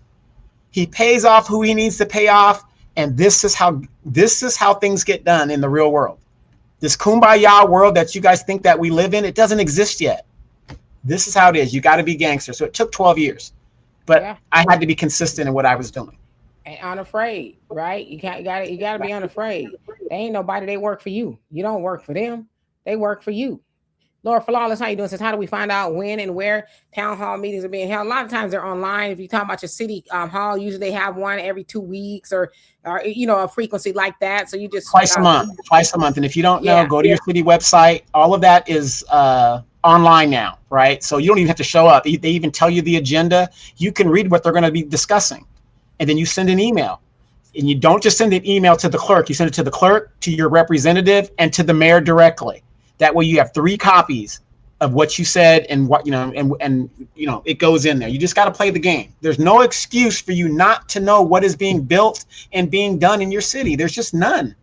And at the very least, if you don't want to go, they'll televise it, right? You can watch it online or something like that. So there's ways to get involved. You just have to. And then the city, I saw that one on somebody posted it. And then Sister Cher, she actually said, hey, are you going to be there? I said, yeah, as a matter of fact, I'm going to go. So I reserved a seat or whatever for my daughter and I, and we went. So yeah, I plan to get out a little bit more in the community because that's what I used to do when I was in California, is get out there and have conversations with people and stuff like that. So yeah, but this time stop laughing and stuff sitting in the when Demetria went with me, she was just in shock. I was like, it is a circus.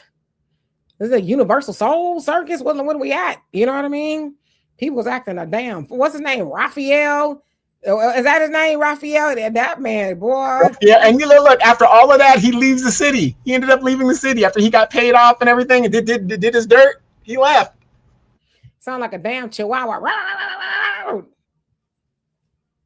Allie says, will y'all sing the show's theme song? It's been a while. What show's theme? We got a theme song? It's so hard. Cause what would be our theme song? I don't know. Where my scam is at, blah blah. I don't know. Wait, no. The People's Court.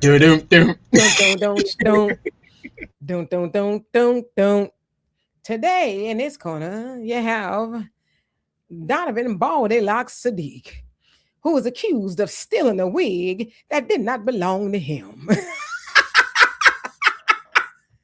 Oh, Pretty Woman. Yeah, we haven't done that one in a long time.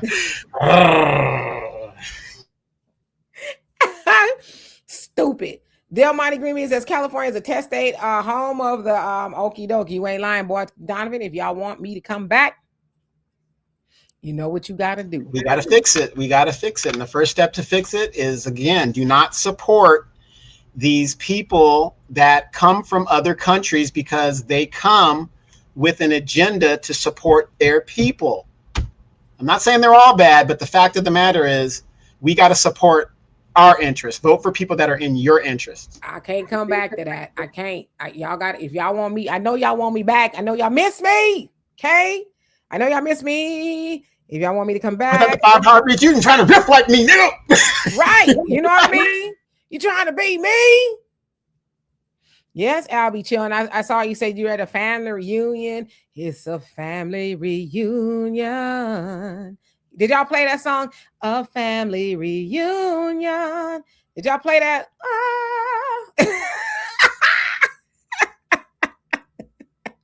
Yes. A quick public service announcement. Donovan will be heading to New Orleans Thursday. I'll be in New Orleans Thursday, going down to Biloxi. Got to go take care of some business real quick, but I'll be back Thursday night. I'm only going for the day. I'm going to do a quick turnaround. What kind of business? Military business. Military business. I got to see my brother. He's got a package for me that I'm going to need in case something kicks off here in California.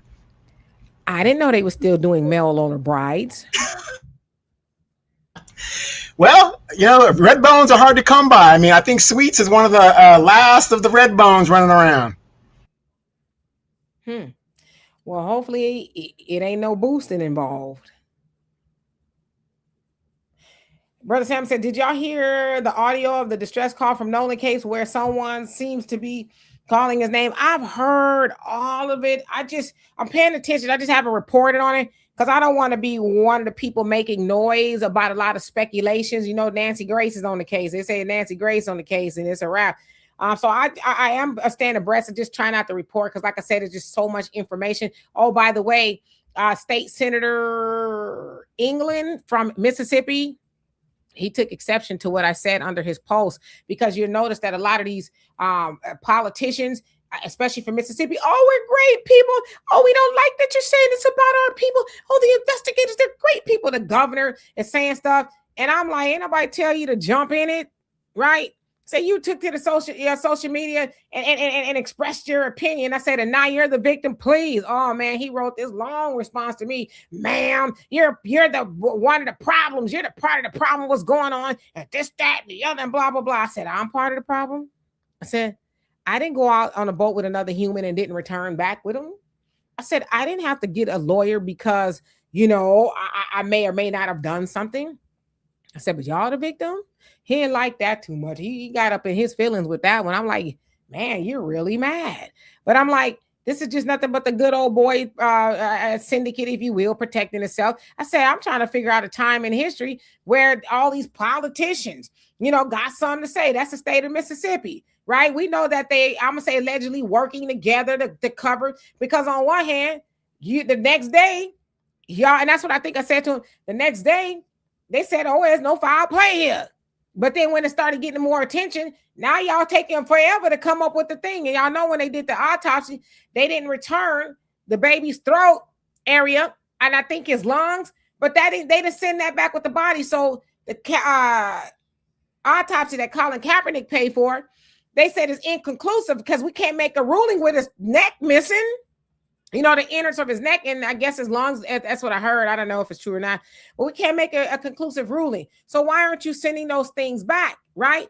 But so you got these good old boys in the state of Mississippi who are saying that, oh, we're making a circus out of these things because we're speculating all this. Oh, hell no. A human being, and we know that, and that's, oh, boy, I tell you what, I made a post about Emmett Till's birthday, 85th birthday yesterday. And these people came unglued, and I talked about their mama, their kids, everybody on my post, because I told them, if you come on here with the stuff, I'm going to talk about your mama, okay? I said, I'm going to drag your mama to hell, and some of them tested that theory, and one white dude was like, that's not my wife, that's my daughter. I said, oh, you must forgive me because y'all spoil like milk, so I couldn't tell the difference, right? So he got mad or whatever, but I said, I forget what the post said, but something like, happy 85th birthday to Emmett Till, who was unalived in Mississippi. And then I said, we need to tell the whole story as to why he's not blowing out candles today, okay? Because we often say happy birthday to this person. Oh, hell no, he was murdered in Mississippi. So Mississippi has a history of unaliving Black folks, and it has a history also of covering up with the misdeeds that they do to Black people. And then now that they're being called out, and they really mad with Nancy Grace, right? Now that they get called out, it's, oh, you guys are picking on us. It's like, man, F you and your mama, okay? There's a whole Black human being that's missing, or not missing, but mysteriously come up unalive, and you don't want nobody to question you again. And you don't want nobody to question you? Who do you think you are? You can take a life and nobody's supposed to say nothing to you. Well, I got a question for you, Demetri, real quick. I know we're running over time, but we got time. You've got Black state representatives right there in Mississippi. You've got Black congressional members. You've got Black Senate. Well, I got a couple Black senators. But the point is, you got the CBC and all these things. I haven't heard much rattling from any of these. And I'm talking about the state senators and the state representatives. I haven't heard statements. I haven't heard anything. I haven't heard demands. I haven't heard Roland cover this. I haven't heard any of this stuff. Why is it that when something happens to a Black citizen in this country, the representatives that we send to represent us and to speak on our behalf are always so damn silent? Well, in all fairness, I saw that Hakeem Jeffries made a statement about it. He was reading, of course, made a statement. It has nothing really, but he said something. They won't say nothing because they know us. Like I said, they study us. They know that we will get comfortable and quit, right? How is it that you watch a Black man be lynched? I can't really say that word, but in the middle of the street, George Floyd, and then we go back to being comfortable. We quit and we went to be back to being like, that's one of the worst things that I've seen in my life. One of them, okay? I got this thing off top. That's one of the worst things I've seen in my life. And I would think a lot of people would say that was probably one of the worst things, close to it, things they've seen in their life. And we went back to being comfortable. So we also allowed Well, I'll show it to you. Hold on a second. We got a little bit of time, right? Donovan's been missing in action. We'll stay just a tiny bit over time with y'all. Let me find it. Okay. I'm gonna show you exactly what happened. And then we said, oh, okay, cool.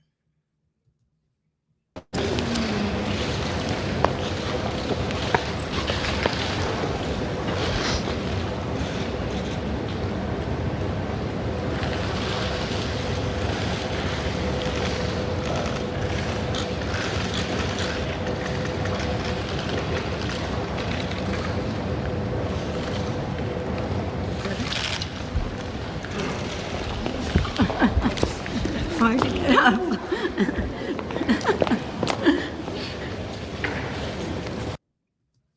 And we went back to being comfortable. We quit, right? And yes, in all fairness, Roland has been covering the Nolan Martin, Nolan Wells. Nolan Yeah, Wells, he has been covering. yeah, he's covered it, but covering it and being advocating for it are two different things. That's what I'm saying. I think He's not. He is. I think he's into having. it. Yeah, he is. He's having conversations with Ben Crump and the family. If I'm not mistaken, I don't follow Roland, but I believe that he did have them on. So he is delved into the case. I will say that he is. Yeah. Yeah. And I want you guys also real quick to do not be fooled. These Democratic shills are starting to take our talking points and all this other stuff, and they're starting to say everything that we were saying in the last 2 election cycles. Now all of a sudden, oh yeah, get yours.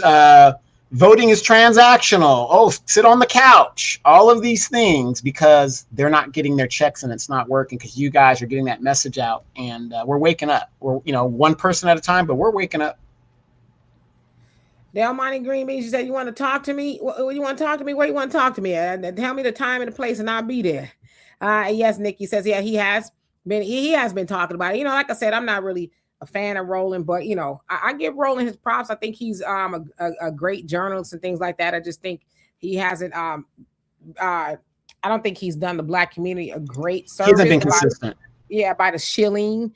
Yeah, Albie Chill, get yours. Johanna says, he says they kneel and bow as long as they don't have to make us whole or change laws. Yeah, we went and it's like, okay, well, that sounds good to me. Reverend Magazine OG says, I don't like Don Lemon, but he has been doing a good job covering the Wells case. Yeah. Did you guys see the Don Lemon show? Him and Joy Reber on there, and they were just telling the business of how the Black executive in the news media suppressed like what they really wanted to say. And this was like a Black executive was telling them, no, you can't talk about this and you can't talk about that. And they were kind of, why does it take them being fired or off the network to stand up for what's right? I get it, non-disclosure and all this. I get all that stuff, but sometimes, damn all that, tell the truth and, it's going to be what it's going to be. Yeah. Gold Crown Eyes, how you doing? He says, I'm hearing mainstream media sounded like the real right. Yes. And Brother Don, is it your birthday? I saw somebody say happy birthday to you. My triple OG moderator. Is it your birthday? If it is, happy birthday to you and many, many more. I'm going to tell y'all something about Brother Don. Brother Don is not just a triple OG moderator, but he is one of the triple OG. I call y'all my family, right? Triple OG family members of this channel. Brother Don has been rocking with this channel for a very long time. Let's see, Brother Thunder. I know a lot of y'all been here a long time, but I'm talking about the OGs, Brother Thunder. And we don't know where the pioneer is at, right? He been missing. I know Moni mad with me. She'd hang out with Donovan on his channel, right? Her brown sugar boo, bubbling brown sugar, all this stuff that she, so just a lot of y'all just been rocking with us when it was like, 30 of us on here. Hey, we about 30. We was happy, right? Had like 20 people. Yeah. But it was a great conversation. So I will say, Brother Don, I've not met you yet, but I hope that I do. But even though I never met you, I love you dearly. And I just love that you've been with us and you've watched the show grow from a few people to, a lot more people. I'll say that. So I hope that you have a wonderful birthday. I really do. Alex says Pascal does a great job covering the Wells. Pascal, there's a lot of people out there that's covering the Wells case, and good. People should be covering it because we cannot, especially as a Black community, allow them to continue doing that. Mississippi has a problem. And that's why I put the hashtag Mississippi Goddamn, because that was a song by Nina Simone, right? And Mississippi has a horrible history that has never gone away with how they treat Black people. So they don't like that the attention is being put on their state. But we're also learning with Carmelo Anthony, the system is being exposed for the horrible things that they've done, and they work together.